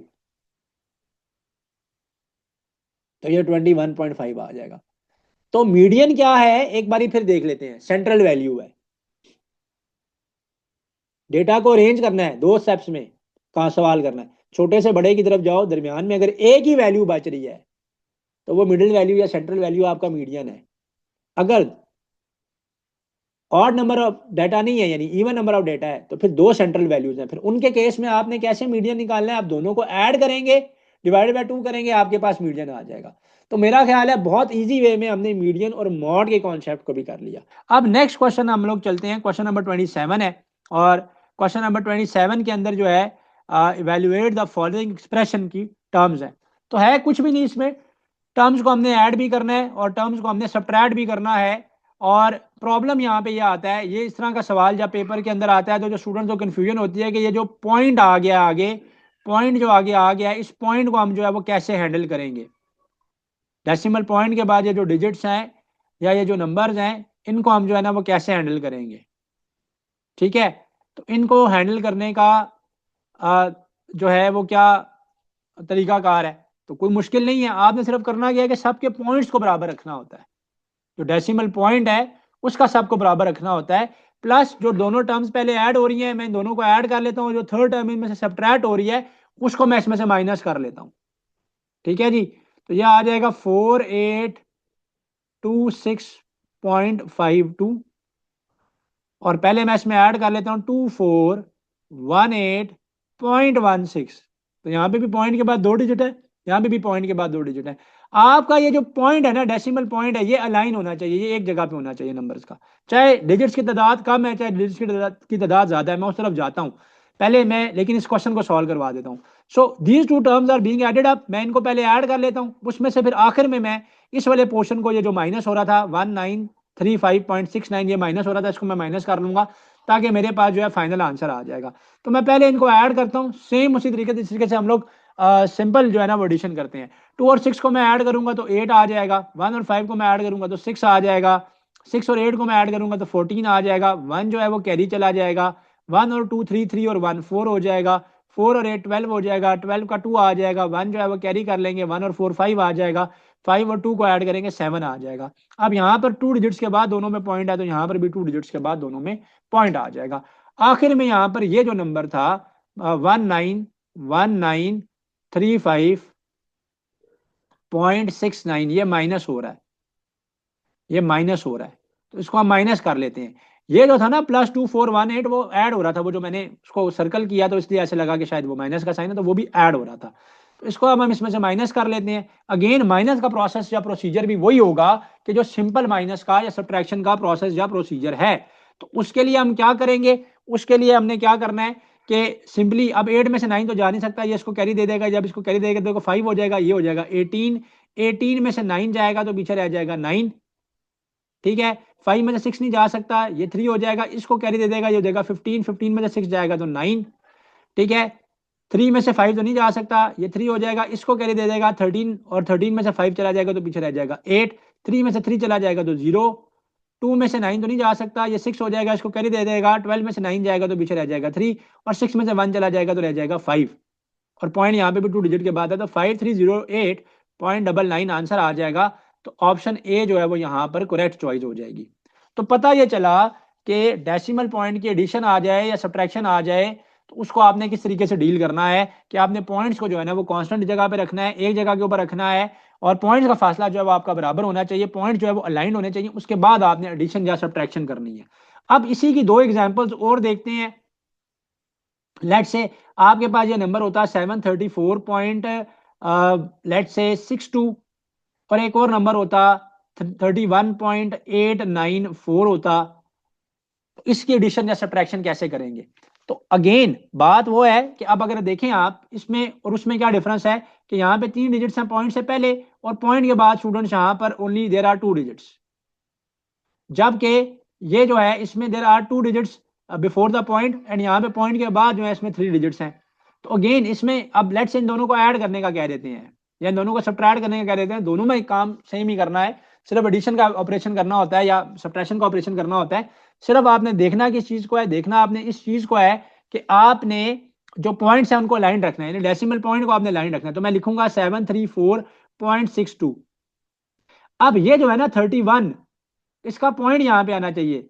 तो इसके पॉइंट के बाद के 2 डिजिट्स तो ये है 8 9 और 4 यहाँ पर आएगा, पॉइंट वहीं पर आना चाहिए, ये 1 है और ये 3 आ जाएगा। तो ये यूं लिखा जाएगा, पॉइंट जो है वो अलाइंड होना चाहिए।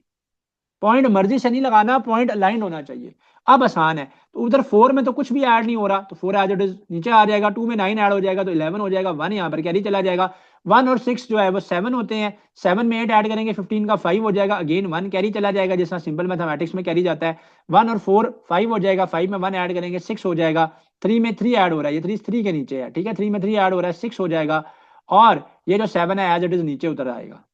तो ये जो पॉइंट है वो यहीं पर आ गया, 766.514 आ जाएगा। तो मैंने दोनों केसेस करवा दिए कि जिन केसेस के अंदर आपका पॉइंट अलाइंड है और नंबर ऑफ डिजिट्स जो है वो सेम है और नहीं है, पॉइंट को आपने लाइन रखना है। असल मसला कि पॉइंट क्या है, पॉइंट आपने एक जगह पे रखना है, तो आपके लिए ये इजी होता है। इसी की मल्टीप्लीकेशन भी देख लेते हैं। एक जो है इसका मल्टीप्लीकेशन का भी क्वेश्चन देख लेते हैं। ऑल्दो ऊपर भी एक क्वेश्चन गुजरा है, लेकिन यहाँ पे नीचे भी एक इसका क्वेश्चन मल्टीप्लीकेशन का देख लेते हैं, ताकि किसी स्टूडेंट को कोई कंफ्यूजन इसमें ना रहे। तो अब ये है मेरे पास, लेट्स से 76.42 है, और एक और नंबर है मेरे पास, लेट्स से 0.03 है। इसको जब मैं मल्टीप्लाई करूंगा तो कैसे मल्टीप्लाई करेंगे, तो 0.03 से मल्टीप्लाई होना है, तो मैं इस 0.03 से मल्टीप्लाई करना है, तो 760, बल्कि इसको लिखा देते हैं 76.42 को मल्टीप्लाई करना है ना 0.03 के साथ, तो 76.42 आ जाएगा यहाँ पे, और ये आ जाएगा 0.03। अब हम इसको करेंगे मल्टीप्लाई। जब हम इसको मल्टीप्लाई करेंगे तो ये आ जाएगा 3 2 6, 3 4 12 का आ जाएगा 2, 1 कैरी, 3 6 18, 18 में 1 ऐड करेंगे तो 9 आ जाएगा, 19, 19 का 9 आएगा, 1 आ जाएगा कैरी, 3 7 21, 21 में हम 2 ऐड करेंगे तो यह आ जाएगा 22, यह आ जाएगा 22। अब क्रॉस करेंगे, जीरो है, जीरो से तो कोई भी नंबर मल्टीप्लाई वही होता है, वही आता है। तो 0 2 ज़ा 0, 0 4 ज़ा 0, 0 6 ज़ा 0, 0 7 ज़ा 0। अब डबल क्रॉस होगा, वही मैथमेटिक्स का रूल। तो ये जीरो सबके साथ मल्टीप्लाई होगा, 4 डिजिट्स हैं, तो 0 2 0, 0 4 0, 0 6 0, 0 7 0 आ जाएगा। यहाँ से जब हम अब नीचे जाएंगे तो 6 जो है ना वो एज इट इज नीचे आ जाएगा। ये आ जाएगा 6, ये आ जाएगा 2, ये आ जाएगा 9, ये आ जाएगा 2, और ये आ जाएगा 2। और ये जो जीरो शुरू में है, इसकी कोई वैल्यू नहीं होती, इसको लिखे ना लिखे इससे कोई फर्क नहीं पड़ता, तो मैं इसको नहीं लिख रहा, या अगर लिख लिया तो बाद में रिमूव कर लूंगा। अब मसला क्या है कि पॉइंट कितने डिजिट के बाद आएगा। अब इसमें 2 डिजिट्स के बाद पॉइंट है, इसमें भी 2 डिजिट्स के बाद पॉइंट है, तो 2 डिजिट्स के बाद यहाँ पर पॉइंट है, 2 डिजिट्स के बाद यहाँ पर पॉइंट है। 2 + 2 क्या हो जाएगा 4, तो 4 डिजिट्स के बाद पॉइंट आना चाहिए। तो यहाँ से हम जब पॉइंट लगाएंगे तो ये 1, ये 2, ये 3, ये 4, तो यहाँ पर मैं पॉइंट लगाऊंगा 2.22926 हो जाएगा। तो 4 डिजिट्स के बाद पॉइंट आया 1 2 3 4, तो यहाँ पर मैंने क्या लगा दिया, यहाँ पर मैंने पॉइंट लगा दिया। तो इस तरह से पॉइंट लगाना है मल्टीप्लीकेशन या डिवीजन के केस में। तो इसको भी मैंने थॉरली जो है वो एक्सप्लेन कर दिया आपके पास। नेक्स्ट चलते हैं, कह रहा है जी इवेल्युएट करना है आपने इस एक्सप्रेशन को, इवेल्युएट करें इस एक्सप्रेशन को। अच्छा, अब आसान रूल बता देता हूं। मैथमेटिक्स का रूल है कि अगर √a/b मल्टीप्लाई बाय √c/d होगा तो ये हो जाएगा whole √a/b into c/d, whole √a/b into c/d।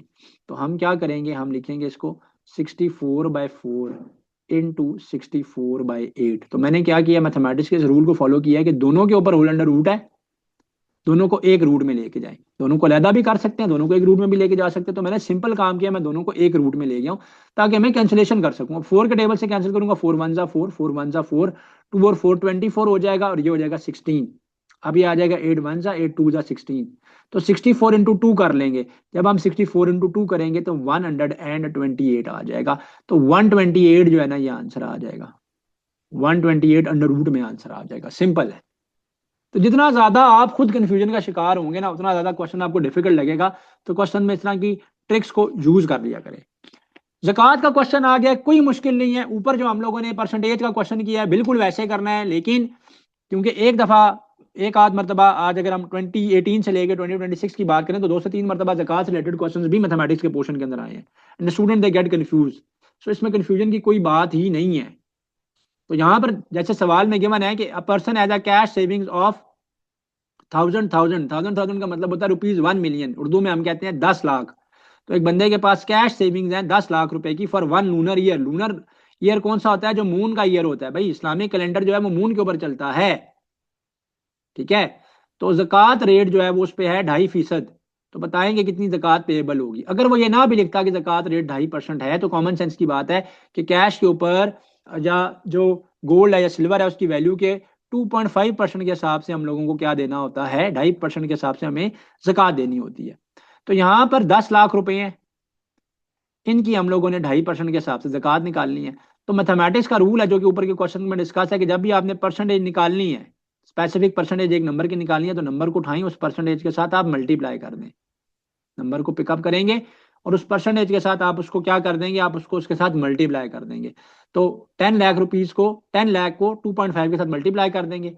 Point खत्म होगा, जब भी पॉइंट खत्म होता है 1 लगाते हैं, पॉइंट के बाद यहाँ पर एक डिजिट है तो 0 आ जाएगा। तो एक 10 यहाँ से आ गया। और उससे अगला स्टेप करना है हम लोगों ने। उससे अगला स्टेप क्या है कि जब भी परसेंटेज का साइन खत्म होता है तो 100 से 60 डिवाइड किया जाता है। तो एक और 100 से जो है हम लोग डिवाइड करेंगे यहाँ पे, ठीक है। तो एक और 100 से हम लोग यहाँ पर क्या कर लेंगे? साथ में डिवाइड कर लेंगे। तो ये दोनों नंबर डिवाइड हो रहे हैं आपस में तो मल्टीप्लाई हो जाएंगे। तो ये दोनों जीरो जैसे दो जीरो के साथ कैंसिल हो जाएंगे, ये जीरो जो है वो जीरो के साथ कैंसिल हो जाएगा। 25 हो गया था, ये 25 इंटू 1 करेंगे तो 25 आ जाएगा। पीछे ये 3 जीरोज रह गए हैं, 25,000 आ जाएगा। तो कैलकुलेटर क्योंकि पेपर में अलाउ होता नहीं है, तो ये बड़ा सिंपल सा मेथड मैंने आपको सिखा दिया मल्टीप्लिकेशन का। तो जब भी पॉइंट खत्म होता है तो उसकी जगह पे 1 लगाते हैं और पॉइंट के बाद जितने डिजिट्स होते हैं एक जीरो लगाते हैं, तो एक जीरो आ गया। और मैथ्स का रूल है कि परसेंटेज बनानी है तो 100 से मल्टीप्लाई करना है। यहाँ पे हमने परसेंटेज खत्म की है। यहाँ पे हमने क्या किया है, मैं फर्स्ट स्टेप को दोबारा ओवरव्यू कर देता हूँ, रिकैप कर देता हूँ कि 10 लाख रुपीज हैं और इनको 2.5% निकालना था, इसका 2.5% निकालना था। तो अगर आपको वैसे डिफिकल्ट लग रहा है तो आप ये स्टेप कर लें कि भाई जब भी किसी नंबर की एक स्पेसिफिक परसेंटेज निकालनी है, नंबर को पिकअप करें, उस परसेंटेज से क्या कर दें? मल्टीप्लाई कर दें। तो 10 लाख को मल्टीप्लाई करेंगे 2.5% के साथ, ठीक है। और नेक्स्ट स्टेप में परसेंटेज का साइन खत्म करने के लिए 100 से डिवाइड करेंगे। 100 से ये डिवाइड हो गया। आप चाहें तो स्टेप वाइज कर लें, अगर यूं समझ नहीं आ रहा स्टेप वाइज कर लें। दोनों जीरो के साथ कैंसिल हो गए। अब ये रह गया 1,000 इंटू 2.5। तो नेक्स्ट स्टेप यूं कर लो, नेक्स्ट स्टेप वाइज आप कर लें। अगर आपको डिफिकल्ट लगता है कि आप पॉइंट को खत्म कर लेंगे स्टूडेंट्स, तो पॉइंट की जगह पे 1 आता है और पॉइंट के बाद कितना डिजिट है? एक डिजिट है तो 0 आता है। तो कैलकुलेटर वाला मसला ही नहीं है, जीरो जीरो के साथ कैंसिल हो जाएगा। ये बन गया 25 को 1 के साथ मल्टीप्लाई करेंगे तो 25 आ जाएगा। आगे जीरोज अपनी जगह पे तीनों आ जाएंगे तो 25,000 जो है वो आंसर आ जाएगा।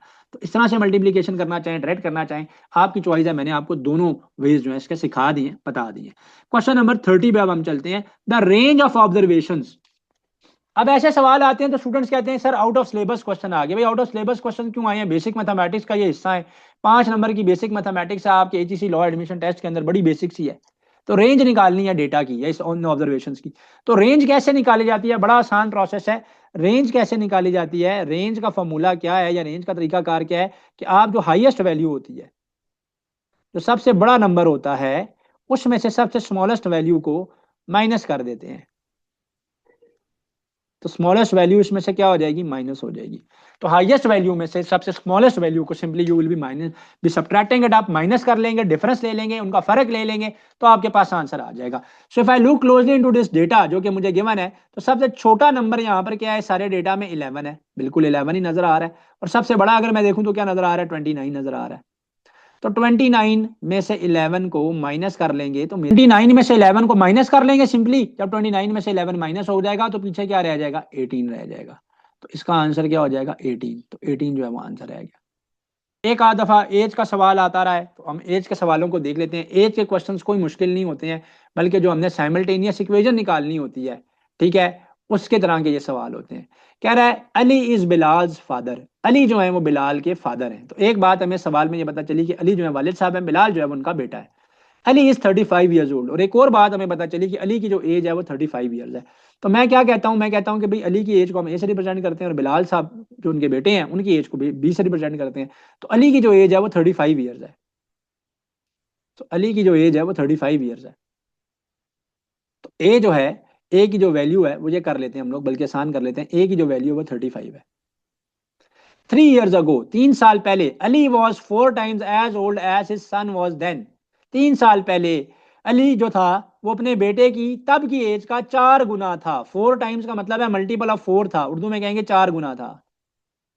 3 साल पहले अली जो था वो अपने बेटे की एज का कितना था, 4 गुना था, 4 टाइम्स था, जब इतनी एज उसके बेटे की थी। How old is Bilal now, Bilal की अब की एज कितनी है, बिलाल की अब की एज कितनी है। तो अली की अभी की एज को हमने कहा ए है, बिलाल की अभी की एज को कहा हमने बी है, और अली की एज हमें अभी की गिवन है कितनी है, 35।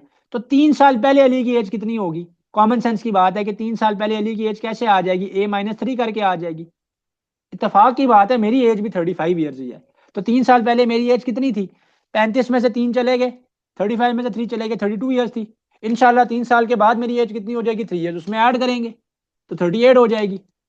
तो A-3 करेंगे जब हम, तो 3 साल पहले की अली की उम्र आ जाएगी। तो अली की जो 3 साल पहले की एज है वो A-3 करके आ जाएगी, यानी 35 में से 3 माइनस करके आएगी। तो अली तब जो था वो 32 साल का था, 32 ईयर्स का था। और तब वो बिलाल जो थे, उनका बेटा जो था, उसकी एज के 4 टाइम्स थे। तो अगर अभी बिलाल की एज बी है तो बिलाल की एज 3 साल पहले क्या थी, क्योंकि कह रहे हैं कि बिलाल की तब की एज, तो बिलाल की तब की एज फिर B-3 हो जाएगी। अगर अभी बिलाल की एज बी है तो बिलाल की तब की एज B-3 हो जाएगी। तो तब जो अली की एज थी वो 32 थी, और बिलाल जो थे उनकी एज B-3 थी। और अली जब 32 साल के थे तो वो बेटे की एज का 4 टाइम्स थे, तो 4 से मल्टीप्लाई कर लेंगे, सिंपल सॉल्व कर लेंगे, बी की वैल्यू आ जाएगी। तो 32 अपनी जगह पे, 4B हो जाएगा, ब्रैकेट ओपन करेंगे, प्लस माइनस माइनस 4 3 12, भाई बाहर ब्रैकेट के बाहर जो नंबर होता है अंदर सबके साथ मल्टीप्लाई होता है। -12 को आप लेफ्ट साइड पे ले जाएंगे, प्लस हो जाएगा, 32 में जाकर 12 ऐड होगा तो 4B आ जाएगा राइट साइड पे, ये 44 हो गया, तो ये आ जाएगा 4B, 4 को 4 के साथ कैंसिल कर लेंगे, बी की वैल्यू 11 आ जाएगी। तो एक दफा रीकैप कर लेते हैं। सवाल था कि अली जो है वो बिलाल के वालिद साहब हैं। हमने कहा कि अली की एज ए है अभी की, और बिलाल की एज अभी की बी है। फिर हमें पता चला कि अली की जो अभी की एज है वो 35 ईयर्स है। और फिर एग्जामिनर ने हमें स्टेटमेंट दी कि 3 साल पहले अली जो था वो अपने बेटे की एज का 4 टाइम्स था, 4 गुना था। तो 3 साल पहले अली की एज कैसे हो जाएगी, 3 माइनस करके हो जाएगी, 35 में से 3 गया तो 32 हो जाएगा। और अगर अभी बिलाल की एज, उनके बेटे की एज बी है, तो 3 साल पहले वो B-3 हो जाएगी।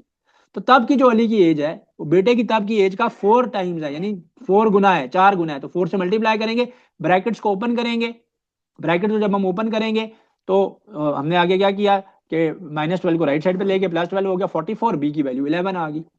तो बी की वैल्यू क्या आ गई, 11। तो ये क्वेश्चन जो है वो क्या हो गया, सॉल्व हो गया। सो मॉड का एक और क्वेश्चन आ गया।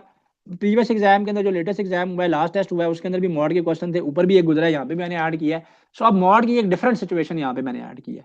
सो मैंने आपको बताया है कि मॉड जब भी ओपन होता है, अगर लेट से मैं ओपन करूंगा मॉड ऑफ x + 3 = 5, तो मैं एक दफा मॉड के साथ लिखूंगा +5, और एक दफा लिखूंगा -5। तो मैं इसको +5 के लिए भी सॉल्व करूंगा, इसको मैं -5 के लिए भी सॉल्व करूंगा। तो ये तो बात अपनी जगह पे अंडरस्टूड है, ऊपर क्वेश्चन गुजर चुका है, ठीक है जी। अब यहां पर है कि solution set of mod of x + 5 = 2 है। जो सोल्यूशन सेट है किसका, मॉड ऑफ x + 5 का, वो 2 के इक्वल है। तो बताएं कि सोल्यूशन सेट क्या आएगा, मतलब आंसर क्या आएगा, वैल्यू ऑफ x क्या आएगी। तो एक बात याद रखिएगा, मॉड तब ओपन करते हैं जब आखिर में अकेला एक तरफ मॉड रह जाए। तो पहले तो हम क्या करेंगे कि क्वेश्चन में क्या है, मॉड ऑफ x + 5 = 2 है। मॉड ऑफ x + 5 को राइट साइड पे ले जाएंगे तो -5 हो जाएगा, 2 में से 5 चला जाएगा तो -3 हो जाएगा। तो लेफ्ट पे आ जाएगा मॉड ऑफ x = -3। तो मॉड ऑफ x क्या आ जाएगा, -3। अब यहाँ पे मॉड है, जब मॉड ओपन करने जा रहे हैं हम लोग, जब यहाँ पर हम लोग मॉड ओपन करने लगे हैं, जब हम यहाँ पर मॉड ओपन करने लगे हैं तो राइट साइड पे क्या है, सिर्फ नेगेटिव नंबर रह गया है। तो जब मॉड हो और राइट साइड पे सिर्फ नेगेटिव नंबर रह जाए तो सोल्यूशन पॉसिबल नहीं होता, सोल्यूशन पॉसिबल नहीं होता है। इसको आगे फर्दर सॉल्व नहीं करेंगे, बल्कि खाली सेट यानी एम्प्टी सेट जो है उसका सोल्यूशन आ जाएगा। तो ये बात याद रखनी है कि वेरिएबल के साथ मॉड हो, फिर बता रहा हूँ, सुन लीजिए इसको बड़े गौर से। अगर वेरिएबल के साथ मॉड हो, जैसे इस केस में है, और राइट साइड के ऊपर जब हम मॉड ओपन करने की बारी आए तो राइट साइड पे सिर्फ नेगेटिव नंबर रह जाए, तो सोल्यूशन पॉसिबल नहीं होता, सोल्यूशन नॉट पॉसिबल होता है, और सोल्यूशन में बस एम्प्टी सेट लिखा जाता है। हाँ, एक बात आपने ये याद रखनी है कि नेगेटिव नंबर का जो मॉड होता है, अगर नेगेटिव कांस्टेंट हो, ये तो एक्स तो वेरिएबल है ना, नंबर तो नहीं है, कांस्टेंट तो नहीं है। नेगेटिव नंबर का जो मॉड होता है वो +2 हो जाता है, और पॉजिटिव नंबर का मॉड जो है वो प्लस ही रहता है, कोई भी अगर कांस्टेंट नंबर होगा तो। हाँ, वेरिएबल के केस में राइट साइड पे अगर नेगेटिव नंबर आएगा तो सॉल्व नहीं होगा। तो इसी से रिलेटेड एक और क्वेश्चन कर लेते हैं जिसमें सिर्फ कॉन्स्टेंट्स हों। तो मैं पहले एक क्वेश्चन बनाता हूँ अपने पास से खुद, जो कि है जी -2 का मॉड, फिर +2, फिर है जी +2 का मॉड, फिर है मेरे पास अगेन -2। तो इसकी वैल्यू बताएं कि क्या बनती है। तो बड़ा सिंपल है, माइनस नेगेटिव नंबर का मॉड जो होगा, नेगेटिव कांस्टेंट नंबर का मॉड क्या हो जाएगा, प्लस, तो ये हो जाएगा +2, ये +2 अपनी जगह पे, प्लस मॉड 2 का प्लस ही रहेगा। ऐसा नहीं करना कि कांस्टेंट का मॉड लिया, प्लस में था तो माइनस कर दिया, था माइनस में था तो प्लस कर दिया, नहीं। मॉड का मतलब ही होता है एब्सोल्यूट वैल्यू, वैल्यू लेनी है, साइन लेना ही नहीं है, साइन खत्म हो जाना है कांस्टेंट के केस में, तो एब्सोल्यूट वैल्यू है। तो -2 का मॉड +2, +2 अपनी जगह पे, ये वाला +2 का मॉड +2 और ये वाला -2 अपनी जगह पे। तो +2 -2 कैंसिल हो गए, पीछे +2 क्या रह गया, 4 रह गया, 4 आंसर आ जाएगा। तो एक एग्जांपल मैंने आपको इसके साथ एक्स्ट्रा भी करवा दी, एक सिचुएशन एक्स्ट्रा करवा दी कि अगर इस तरीके का कोई कॉन्सेप्ट एग्जामिनर पूछ लेता है तो आपको पेपर में कंफ्यूजन ना हो। क्वेश्चन 33 पे चलते हैं, बहुत ही आसान सवाल है, बहुत ही आसान सवाल है। अलजबराइक वैल्यू फाइंड आउट कर, अलजबरा का क्वेश्चन है, अलजबराइक क्वेश्चन है। x - 1/x गिवन है equal to 3, x - 1/x given है इक्वल टू 3, और आपको कह रहे हैं कि x² + 1/x² की वैल्यू बताएं।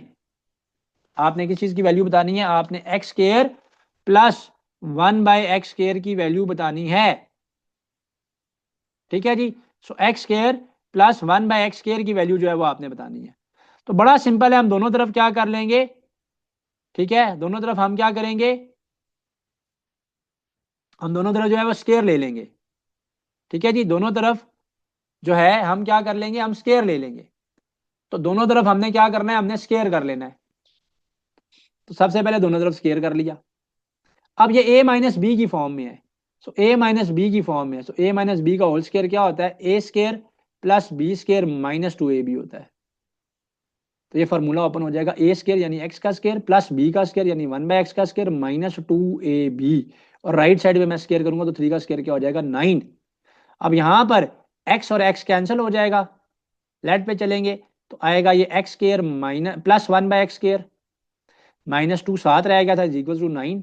हमने तो सिर्फ ये वैल्यू निकालनी है इसकी, x² + 1/x² की। -2 को मैं राइट साइड पे ले जाऊंगा तो +2 हो जाएगा, सो 9 + 2 करेंगे तो 11 आ जाएगा। तो x² + 1/x² की वैल्यू क्या आ जाएगी, 11 आ जाएगी। यही क्वेश्चन होता, और अगर x + 1/x के साथ होता, यानी x + 1/x की वैल्यू 3 होती, और आपको कहा जाता कि आप x² + 1/x² की निकालें, तो फिर आपने a + b होल स्केयर का फॉर्मूला ओपन करना है। तो यहाँ पे भी स्केयर होगा, यहाँ पे भी स्केयर होगा, तो यह आ जाएगा a² + b² + 2ab। Right side पे क्या आ जाएगा, 3 का स्केयर 9, x x के साथ कैंसिल हो जाएगा, उस केस में ये 2 राइट साइड पे जाकर माइनस हो जाएगा। तो x² + 1/x² = 9 में से 2 चला गया, 7 रह जाएगा। तो उस केस में आंसर 7 आना था। तो मैं अब आपको इसका शॉर्टकट बता देता हूं। अगर क्वेश्चन आ जाए पेपर में कि x - 1/x की वैल्यू किसी कांस्टेंट के बराबर है और आपने निकालना है x² + 1/x² को, तो इस केस में आपने क्या करना है, इस केस में आपने शॉर्टकट लगा लेना डायरेक्ट। और वो शॉर्टकट क्या है, याद रखें कि अगर आपने x - 1/x गिवन है और आपने x² + 1/x² बनाना था इससे, तो आप जो कांस्टेंट है राइट साइड पे गिवन उसका स्केयर कर लेंगे और 2 उसमें ऐड कर देंगे। माइनस वाले केस में आप 2 को क्या करेंगे, ऐड करेंगे। अगर ये क्वेश्चन इस फॉर्म में आए कि x + 1/x = some constant a, और आपको अगेन कह रहा है कि आप x² + 1/x² फाइंड आउट करें, तो इस केस में आपने क्या करना है, इस केस में आपने स्केयर करना है और माइनस कर लेना है, ऑपोजिट करना है। तो जब आपके पास माइनस गिवन हो और आपने ये निकालना है तो आप +2 करेंगे, और जब आपके पास प्लस गिवन हो और आपने ये निकालना है तो आप -2 साथ करेंगे। सो ये क्वेश्चन इस तरीके से आप करेंगे तो शॉर्टकट वे में हो जाएगा। क्वेश्चन नंबर 34 है, Hasan went to buy 2 litres of milk. Hasan जो है वो 2 लीटर दूध लेने के लिए, खरीदने के लिए गया। The milk man measured the milk with a vessel which was 20 centimeter long, 15 centimeter broad and 5 centimeter deep. Thus he got 0.5 liters milk less, 0.5 liters milk more, 0.575 liters milk more, 0.575 liters milk less. तो हमें ये कहा जा रहा है कि हसन ने जो दूध खरीदना था, बाय करना था, वो 2 लीटर था। जो वहां पे गवाला था, यानी मिल्कमैन था जो गवाला था, उसने जिस डब्बे में, जिस वेसल में या जिस पैमाने में उसने दूध को मैयर किया है, उसकी हमारे पास क्या गिवन है, उसकी हमारे पास गिवन है जी डायमेंशंस, कि उसकी लेंथ जो है वो है 20 सेंटीमीटर, उसकी लेंथ जो है वो है 20 सेंटीमीटर, उसकी ब्रेथ जो है वो है 15 सेंटीमीटर्स, और उसकी डेप्थ जो है वो है 5 सेंटीमीटर्स। उसकी डेप्थ है 5 सेंटीमीटर्स, तो डेप्थ जो है ना वो उसकी है 5 सेंटीमीटर्स। तो लेंथ 20 सेंटीमीटर है, ब्रेथ 15 सेंटीमीटर है, और डेप्थ जो है वो उसकी 5 सेंटीमीटर है। तो हमने ये बताना है उसको कितना दूध मिला। तो पहले हम ये देखेंगे कि वो जो वेसल है, वो जो पैमाना है, वो कितना वॉल्यूम मेजर कर सकता है। और हमारी रिक्वायरमेंट वॉल्यूम की कितनी है कि हमें दूध कितना चाहिए, हमने 2 लीटर दूध खरीदना है, हमें जो वॉल्यूम चाहिए वो 2 लीटर चाहिए। तो वॉल्यूम कैसे निकालेंगे, length into breadth into depth करके या हाइट करके। तो यहाँ पे हाइट की जगह पे डेप्थ है, तो 20 इंटू 15 इंटू 5 कर लेते हैं। सो पेपर में कैलकुलेटर अलाउ नहीं होता, मैं आपको शॉर्टकट बताता हूँ मल्टीप्लीकेशन का। 20 को पहले आप 5 के साथ कर लें, 20 को आप पहले 5 के साथ कर लें, 25 जा 100 आ जाएगा। 100 को आप 15 के साथ मल्टीप्लाई करेंगे, तो 20 इंटू 5 को मैंने पहले 100 कर लिया, और फिर आगे 15 तो 100 15 1500 आ जाएगा। अब ये 1500, अब सबका यूनिट क्या था, सेंटीमीटर था, सेंटीमीटर था, तो क्यूबिक सेंटीमीटर आ जाएगा। वॉल्यूम तो लीटर्स में होता है, तो कैसे करेंगे, देखिए 1000 क्यूबिक सेंटीमीटर जो होते हैं, ये जो गाड़ियों के लिए भी कहते हैं कि 1000 सीसी गाड़ी है, 1500 सीसी गाड़ी है, वो इसी क्यूबिक सेंटीमीटर को कहते हैं। इंजन डिस्प्लेसमेंट भी इसी में मेजर हो रही होती है। तो 1000 क्यूबिक सेंटीमीटर का मतलब है 1 लीटर। इसका मतलब क्या है, 1 लीटर। 1 लीटर, तो 1 लीटर में क्या होता है, 1 लीटर के अंदर क्या होता है, 1 लीटर के अंदर, 1 लीटर के अंदर 1000 क्यूबिक सेंटीमीटर होते हैं। तो जब हम इसको 1000 से डिवाइड करेंगे कि ताकि हम इसको लीटर्स में कन्वर्ट कर सकें, तो पता चला ये तो 1.5 लीटर्स बना है। जबकि हमें तो दूध जो बाय करना था, हसन ने जो दो मिल्क बाय करना था, वो 2 लीटर्स ऑफ मिल्क उसने बाय करना था। तो इसका मतलब है उसको 1.5 लीटर मिल्क मिला है, उसको हाफ लीटर मिल्क लेस मिला है। तो ऑप्शन ए राइट चॉइस है कि 0.5 लीटर ऑफ मिल्क जो है वो यहाँ पर उसको कम मिला है। अगला सवाल है अलजबरा का सिंप्लीफिकेशन का। इक्वेशंस आ सकती हैं सिंप्लीफाई करने की फॉर्म में, वो तो मैं वर्ड प्रॉब्लम्स में ऊपर वैसे भी करवा चुका हूँ। ये अलजबरा का इजी क्वेश्चन है, और ये क्वेश्चन जो है फॉर्मूला जो है स्केयर का ऑलरेडी हमने देखा भी है। फॉर्मूला को हम लोग ओपन कर लेते हैं। फर्स्ट फॉर्मूला में ये ए है और ये बी है, और जब मैं इसको ओपन करूंगा तो ए प्लस बी होल स्केयर का फॉर्मूला लगाऊंगा। तो ए प्लस बी होल स्केयर का फॉर्मूला लगाऊंगा मैं इसमें। जिन स्टूडेंट्स को नहीं फॉर्मूला आता, मैं फिर लिख देता हूँ, वैसे तो मैंने ऊपर अभी एक क्वेश्चन में किया है। ए प्लस बी का होल स्केयर आ जाएगा A square plus B square plus 2ab। Square तक के फॉर्मूलाज आप कर लें तो they are more than enough. ठीक है, आपके लॉ एडमिशन टेस्ट के लिए इंशाल्लाह 100% कंप्लीट हो जाएंगे। तो A square plus B square minus 2ab। ठीक है, तो दोनों फॉर्मूलाज ओपन कर लेते हैं। यहाँ पे ए जो है वो 1/x है, बी जो है वो x है। तो पहले इसको ओपन करेंगे, तो A square plus B square plus 2ab, बीच में आ जाएगा माइनस, ये आ जाएगा A square plus B square minus 2ab। Minus का फॉर्मूला में आ गया माइनस 2ab। तो ब्रैकेट से एकदम नहीं ओपन करनी, पहले फॉर्मूलाज ओपन कर लेते हैं। अब देखते हैं कि कौन कौन सी टर्म्स कैंसिल हो रही हैं। तो यहाँ पे ये x और x कैंसिल हो रहा है, ये वाला x और ये वाला x कैंसिल हो रहा है। अब ये तो आ जाएगा 1/x square as it is, ये वाला x स्केयर अपनी जगह पे, यहाँ पे रह गया +2 अपनी जगह पे। अब बाहर अगर माइनस का साइन हो तो अंदर सब के साइन ऑपोजिट कर देगा। तो अंदर सब के साइन ऑपोजिट कर देगा, तो ये आ जाएगा -1/x स्केयर, यह आ जाएगा -x स्केयर, यह आ जाएगा माइनस माइनस +2। तो यह आ जाएगा माइनस माइनस +2 आ जाएगा। तो +x स्केयर और -x स्केयर कैंसिल हो जाएगा, 1/x स्केयर और -1/x स्केयर कैंसिल हो जाएगा, पीछे ये वाला 2 और ये वाला 2 रह गया, 2 और 2 4 हो जाएंगे। तो आंसर क्या आ जाएगा, 4। तो आंसर क्या आ जाएगा, आंसर जो है वो 4 आ जाएगा। तो ऑप्शन बी जो है वो आंसर में आ जाएगा। क्वेश्चन 36 है, मॉड का एक क्वेश्चन मैंने खुद जानबूझ के ऐड किया, क्योंकि उस ऊपर जो क्वेश्चन था, 2 क्वेश्चन मॉड के किए हैं। लास्ट पेपर में जब भी मॉड आए हैं, स्टूडेंट जो है ना वो कंफ्यूज होता है। एक तो मॉडल एनालिसिस है, तो मॉडल वैल्यू या मॉडल एनालिसिस क्या होता है कि जो नंबर सबसे ज्यादा डेटा सेट में रिपीट हो रहा है। ये मॉड जो है ये किस तरीके से सॉल्व होता है, ये तब सॉल्व होता है कि जब आपके पास एक तरफ जो है वो कांस्टेंट रह जाएगा, आपने मॉड ओपन करना है प्लस के साथ भी और माइनस के साथ भी। तो क्वेश्चन है मॉड ऑफ x + 2 = 3। तो ये आ जाएगा x + 2 = +3 और साथ में आ जाएगा -3। तो x + 2 की वैल्यू आ जाएगी 3 और x + 2 की वैल्यू क्या आ जाएगी, -3। तो ये +2 को हम राइट साइड पे ले जाएंगे, तो x की वैल्यू आ जाएगी 3 - 2। तो 3 - 2 करेंगे तो x की वैल्यू आ जाएगी 1। तो x की वैल्यू क्या आ जाएगी, 1 आ जाएगी। और ये क्या आएगा, x = -3, +2 को राइट साइड पे ले जाएंगे, -2 हो जाएगा, x की वैल्यू -5 आ जाएगी। सो x की वैल्यू क्या आ जाएगी, -5। तो सोल्यूशन सेट में x की एक वैल्यू -5 और एक वैल्यू +1 आई। तो -5 और +1, तो ऑप्शन डी जो है वो राइट चॉइस यहाँ पर मेरे पास बन जाती है। So 1/a is equal to 1/b plus 1/c है। तो what is a in terms of b and c? तो what is a in terms of b and c? तो a जो है वो b और c की टर्म्स में क्या होगा? So 1/a is equal to 1/b plus 1/c है। a की वैल्यू बतानी है हम लोगों ने b एंड c की फॉर्म में, b और c की फॉर्म में हमने a की वैल्यू बतानी है। इसका मतलब क्या है कि हमने a को सेपरेट आउट करना है। तो इक्वेशन है, इक्वेशन का सोल्यूशन है, देख लेते हैं इसको। देखिए लेफ्ट साइड पे है 1/a, राइट साइड पे है 1/b plus 1/c।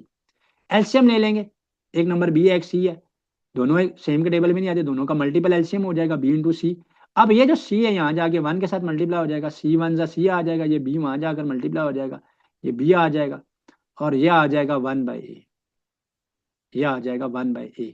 Next step में हम क्या करेंगे, दोनों तरफ रेसिप्रोकल ले लेंगे। रेसिप्रोकल लेने का मतलब है कि टर्म्स को उल्टा देंगे, क्योंकि हमें a की वैल्यू चाहिए। वैसे तो आप क्रॉस मल्टीप्लाई भी कर सकते हैं, लेकिन रेसिप्रोकल लेने स्टेप आसान हो जाएगा। तो रेसिप्रोकल ले लेंगे हम, तो a/1 आ जाएगा is equal to bc over b plus c आ जाएगा।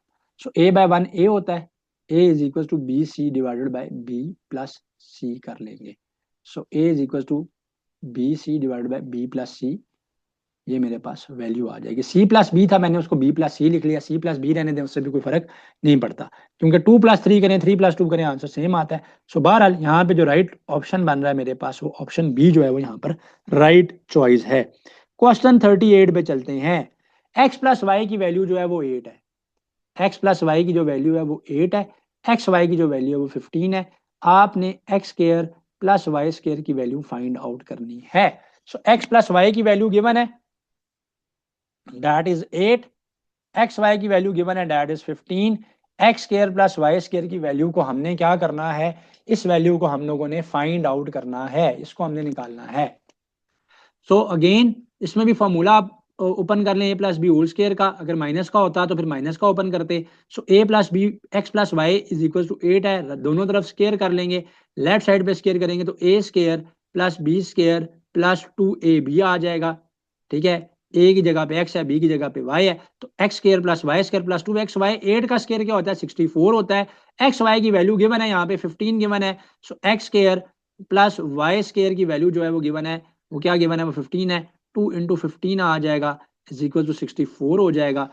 215 30 होता है, 30 राइट साइड पे जाएगा, माइनस हो जाएगा, तो x square plus y square 64 में से 30 को कर लेंगे माइनस, पीछे रह जाएगा 34। तो पीछे क्या रह जाएगा, 34 रह जाएगा, पीछे क्या रह जाएगा, 34 रह जाएगा। क्वेश्चन 39 पे चलते हैं, आसान सवाल, ठीक है जी। और अगर बड़ा आसान मेथड अगर ये समझ आ जाए, और ऐसा क्वेश्चन पेपर में बिला वजह डिफिकल्ट लगता है, होता है ये बड़ा आसान सवाल है। कह रहे हैं a pipe can fill a tank in 9 minutes and another pipe can fill a tank in 12 minutes. तो पता ये चला कि एक टंकी है पानी की, एक पानी का टैंक है, जिसको एक पाइप जो है वो 9 मिनट में फुल भर देता है, और दूसरा पाइप जो है उससे जो अगर पानी आ रहा हो तो वो 12 मिनट्स में उसको कंप्लीट फिलअप कर देता है। वेयर ऐसा sink can empty the tank in 18 minute, साथ ही उसमें एक सिंक है, पानी निकालने की एक जगह है, पानी का खारिज करने की एक जगह है, तो वो 18 मिनट्स में उसको पानी को उसमें से सारे टैंक को खाली कर देता है। If all three are open together, अगर इन तीनों को इकट्ठा ओपन किया जाता है तो कितना टाइम लगेगा टैंक को फिलअप करने के लिए? तो पाइप ए का जो टाइम है, पाइप ए का जो टाइम है, time taken by pipe A, so time taken by pipe ए, जो टाइम जो पाइप ए है वो टैंक को फिल करता है 9 मिनट्स में, जो पाइप बी है वो टैंक को फिलअप करता है 12 मिनट्स में, और सिंक जो है वो तो पानी को उसमें से निकाल रहा होता है, रिमूव कर रहा होता है, तो सिंक जो है उसका जो टाइम है, उसका जो टाइम है टैंक को खाली करने का, पानी को सारा उसमें से खत्म कर देने का, वो है 18 मिनट्स, यानी टैंकी कंप्लीटली खाली हो जाएगी, एम्प्टी हो जाएगी। ठीक है जी। अब इन क्वेश्चन की टेक्निक हमेशा क्या होती है, ये क्वेश्चन यूं भी आ जाता है कि भाई एक आदमी इतने देर में काम करता है, दूसरा आदमी इतने देर में काम करता है, दोनों मिलकर काम करेंगे तो कितना टाइम लगेगा। तो ये क्वेश्चन इस स्टाइल में भी पूछे जाते हैं, उसमें भी यही काम करना है, इनमें भी यही काम करना है। तो इनकी टेक्निक क्या है कि जो टाइम गिवन है उसका रेसिप्रोकल लेके आपने रेट बना लेना है, रेट निकाल लेना है। तो rate of filling the tank क्या आएगा, रेट जो होता है ना वो हमेशा टाइम का रेसिप्रोकल होता है, रेट जो होता है वो टाइम का रेसिप्रोकल होता है। सो ये क्या आ जाएगा 1/9। So rate of pipe A क्या आ जाएगा, पाइप ए का जो rate of filling the tank है 1/9 हो जाएगा, रेट ऑफ पाइप बी जो फिलिंग द टैंक है वो 1/12 हो जाएगा, और सिंक का जो पानी निकालने का खत्म करने का उसमें से टैंक को खाली करने का रेट है वो 1/18 हो जाएगा, 18 हो जाएगा। अब हम क्या करेंगे कि कंबाइंड, क्योंकि तीनों को ओपन किया गया है तो कंबाइंड रेट निकालेंगे। सो इनका टोटल रेट निकालेंगे। टोटल रेट निकालने के लिए पाइप, क्योंकि पानी को ऐड कर रहे हैं तो 1/9 और 1/12 आ जाएगा। क्योंकि हो रहा क्या है कि भाई वो जो टैंक है ना, उस टैंक में दोनों पाइप्स भी ओपन है, यानी उसमें पहला पाइप भी ओपन है, उसमें एक और दूसरा पाइप भी ओपन है, और साथ ही वो जो सिंक जिसमें से पानी बाहर उसमें से लीक हो रहा है, एम्प्टी हो रहा है, वो भी खुला हुआ है। तो इसलिए ये दोनों तो इसमें पानी ऐड कर रहे हैं, वाटर को इस टैंक में ऐड कर रहे हैं, और ये जो है पानी को इसमें से क्या कर रहा है, एम्प्टी कर रहा है, निकाल रहा है, बाहर निकाल रहा है। तो माइनस करेंगे उसको, क्योंकि वो तो इसमें से वाटर को क्या कर रहा है, रिमूव कर रहा है। अब एलसीएम ले लेते हैं, 9 और सॉल्व कर लेते हैं, 9, 12 और 18 का एलसीएम ले लेंगे। 3 के टेबल में आते हैं तीनों, 3, 4 और 6। फिर हम 3 से करेंगे 3, 1, 4 और 2। फिर हम 2 से करेंगे 1, 2 और 1। फिर हम 2 से करेंगे 1, 1 और 1। तो 3 3 जा 9, 9 2 जा 18, 18 2 जा 36। तो एलसीएम क्या आ गया नीचे, 36। ऊपर पड़ा हुआ है 1, 1 उसी तरह। 9 4 जा 36, यहाँ 4 आ जाएगा, बीच में प्लस है, प्लस पुट करेंगे, नीचे 12 है, 12 3 जा 36, 3 इंटू 1 आ जाएगा, बीच में माइनस है ये वाला तो माइनस आ जाएगा यहाँ पे, और 18 2 जा 36 है तो 2 इंटू 1 आ जाएगा। इसको अब हम सॉल्व कर लेते हैं। यहाँ पे मेरे पास जगह थोड़ी सी कम है, सो मैं यहाँ पर आ गया हूँ। तो लेफ्ट साइड पे मेरे पास टोटल रेट चल रहा था, याद रखना है। तो लेफ्ट साइड पे मेरे पास टोटल रेट चल रहा था। सॉल्व करेंगे 4 और 3, 7, 7 में से 2 चला गया 5, 5/36 आ जाएगा। लेकिन हमने रेट नहीं निकाला, हमने टाइम निकालना। टाइम निकालना दोनों, दोबारा दोनों टोटल टाइम निकालना था, यानी कंबाइंड टाइम निकालना था। तो दोनों तरफ हम क्या कर लेंगे, रेसिप्रोकल ले लेंगे। ठीक है, सो दोनों तरफ जो है ना वो हम क्या करेंगे, रेसिप्रोकल ले लेंगे। तो रेसिप्रोकल ले लेंगे, दोबारा टाइम बन जाएगा। जब रेसिप्रोकल लेंगे तो ये टाइम हो जाएगा और ये हो जाएगा 36/5। अब 36/5 को डिवाइड कर लेते हैं। 5 7 जा 35, 1 बचेगा, पॉइंट लगा के यहाँ पे 0, 5 2 जा 10, 5 2 जा 10। तो 7.2 मिनट्स लगेंगे। तो 7 मिनट्स जो है वो इसका आंसर बनता है, 7.2 मिनट। तो चॉइसेस में 7.2 नहीं है, 7 है, तो क्लोजेस्ट चॉइस जो है वो हम मार्क कर देंगे। राइट जी। तो ये क्वेश्चन डिफरेंट स्टाइल में आ जाते हैं कि भाई एक आदमी जो है 2 दिन में काम करता है, एक और आदमी जो है वही काम 4 दिन में करता है, दोनों मिलकर काम करें तो कितने टाइम में करेंगे। ठीक हो गया। तो फिर वहां पे आपने दोनों का टाइम जो है उनका रेसिप्रोकल लेना है, रेट निकाल लेना है, रेट्स को हमने ऐड कर लेना है, दोबारा रेसिप्रोकल ले लेना है, तो हमारे पास क्या आ जाएगा, हमारे पास जो है वो आंसर आ जाएगा। ठीक है जी।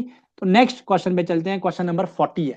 3 sisters divide prizes as follows. 3 बहनें हैं जो कि प्राइजेस को एज फॉलोज डिवाइड करती हैं। The oldest receive 2/5 of it. बड़ी बहन को उस प्राइस का 2/5 यानी 2/5 मिलता है। मिडिल सिस्टर यानी जो दरमियानी वाली उनकी बहन है, उनको 1/3 ऑफ द प्राइस मिलता है। If the younger sister receive the remaining ₹120, और जो बकाया बची हुई अमाउंट है 120 रुपए, वो सबसे छोटी बहन को मिलती है। तो सबसे छोटी बहन को कितने मिले हैं, 120 रुपए जो कि बकाया है। What was the value of the price. Value of the price कितनी है। तो हम ये कहते हैं कि जो प्राइस है वो है एक्स। टोटल जो अमाउंट है प्राइस की, लेट से वो एक्स है। तो ओल्डेस्ट सिस्टर का जो हिस्सा है, ओल्डेस्ट सिस्टर का जो शेयर है, ओ एस का मतलब क्या, ओल्डेस्ट सिस्टर का शेयर कितना है, 2/5 है, तो वो 2/5 ऑफ एक्स है। किसी भी नंबर का एक पार्ट निकालना हो तो नंबर को उस पार्ट से मल्टीप्लाई कर देते हैं। तो 2/5 निकालना है एक्स का, तो 2/5 ऑफ एक्स कर देंगे।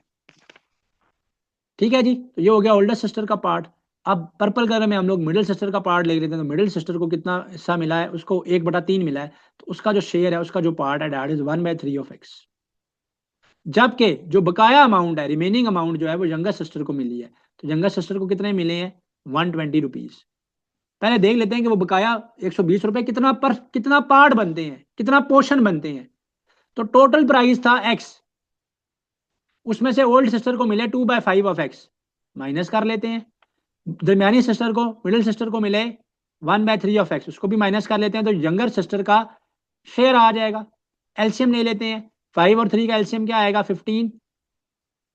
15 इधर चला जाएगा, ये हो जाएगा 15x माइनस 3 2 जा 6x। ये x है, तो 15x माइनस 3 2 जा 6x माइनस 5x, दोबारा देख लें। 5 और 3 का हमने क्या लिया, एलसीएम लिया, 15 आ गया। इधर x है तो 15x हो गया, 5 3 जा 15 होता है तो 3 2 जा x 6x, और 3 5 जा 15 होता है तो 5 इंटू 1x 5x आ गया, is equal to younger sister का शेयर आ गया। तो ये 15 में से 11x चला जाएगा, पीछे रह जाएगा 4x by 15 is equal to younger sister का शेयर। तो यंगर सिस्टर को कितने मिले थे, 120 रुपए मिले थे। x की वैल्यू निकालनी है ना, टोटल प्राइस निकालनी है, प्राइस की वैल्यू निकालनी है। x के लिए सॉल्व कर लेंगे क्रॉस मल्टीप्लाई करके, तो 15 ऊपर जाकर मल्टीप्लाई हो जाएगा और 4 नीचे जाकर डिवाइड हो जाएगा। तो x की वैल्यू आ जाएगी 120 इंटू 15 डिवाइडेड बाय 4। तो ये x नहीं है, ये मल्टीप्लाई का साइन है, x को थोड़ा सा टेढ़ा कर लेंगे, ये x है। तो कैंसिल कर लेते हैं हम लोग, 4 1 जा 4, 4 3 जा 12, 0 अपनी जगह पे, 30 30 इंटू 15, ठीक है, 3 15 जा 45 होता है और 0 अपनी जगह पे, तो 450। तो टोटल जो अमाउंट थी उस प्राइस की, जो टोटल जो अमाउंट थी वो 450 रुपए थी, 450 रुपीज थी। तो पता ये चला कि हमारे करिकुलम के अंदर परसेंटेजेस हैं, अरिथमेटिक कैलकुलेशंस हैं, मॉडुलस हैं, बेसिक स्टैटिस्टिक्स में से रेंज है, मीडियन है, मॉड का कॉन्सेप्ट है, वर्ड प्रॉब्लम्स हैं, वर्क के क्वेश्चंस हैं, और फिर बेसिक मैथमेटिक्स में जिसमें मल्टीप्लिकेशन, एडिशन, डिवीजन, सब्ट्रैक्शन की चीजें भी आपके इस पोर्शन के अंदर इंक्लूडेड है। तो ये अब आपका एक कंप्लीट वन शॉट सिलेबस जो है एक लेक्चर के अंदर मैथमेटिक्स का इस पोर्शन के अंदर अल्हम्दुलिल्लाह कंप्लीट हो गया है। डेफिनेटली प्रैक्टिस आप डिफरेंट बुक से कर सकते हैं, जो आपके पोर्टल के ऊपर मैंने लैड की बुक्स अपलोड की हैं उसमें से कर सकते हैं, इंटरनेट में आप डिफरेंट क्वेश्चन निकाल के कर सकते हैं। वैल्यूज अनसीन होंगी, लेकिन अब यहाँ पर 100% कॉन्सेप्ट कवर हो गए हैं। डिस्टेंस फार्मूला का कॉन्सेप्ट भी मैंने दे दिया है, एक एक ईच एंड एवरीथिंग जो है कवर्ड है। अगर आप इन 40 सवालों के कॉन्सेप्ट्स को ये 2-3 घंटे लगा के कवर कर लेते हैं तो मैथ्स का पोर्शन 5 आउट ऑफ 5 आप ले लेंगे इंशाल्लाह। तो अगर आप चाहते हैं ना कि मेरा स्कोर लैड में ज्यादा से ज्यादा हो, या मैं बहुत दफा लैड देता हूं मैं फेल हो जाता हूं, पास नहीं हो पाता मेरा, ठीक है, तो ये 5 नंबर बड़े क्रूशल हैं। तो आपने कोशिश करनी है कि मैक्सिमम नंबर लें। और मेरे जो प्रीवियस सेशन के स्टूडेंट जिनके रिजल्ट्स मैं आपको शेयर करता रहता हूँ, भाई किसी के 80 आए हुए, किसी के 86 आए हुए हैं, रीजन यही है, या जिसके जो भी बच्चा या स्टूडेंट 70 या 75 प्लस से ऊपर जा रहा है कैंडिडेट लॉ का एडमिशन टेस्ट का, वो मैथ्स में पूरा नंबर ले लेता है। अगर मैथ्स में पूरे नंबर होंगे तो ये अच्छा रिजल्ट एट द एंड बनेगा। तो इसको कवर करें और इंशाल्लाह कोशिश करें कि आप मैथ्स में पूरे पूरे मार्क्स जो है मैथमेटिक्स सेक्शन में लें। तो अगले लेक्चर के लिए Like, comment, and subscribe.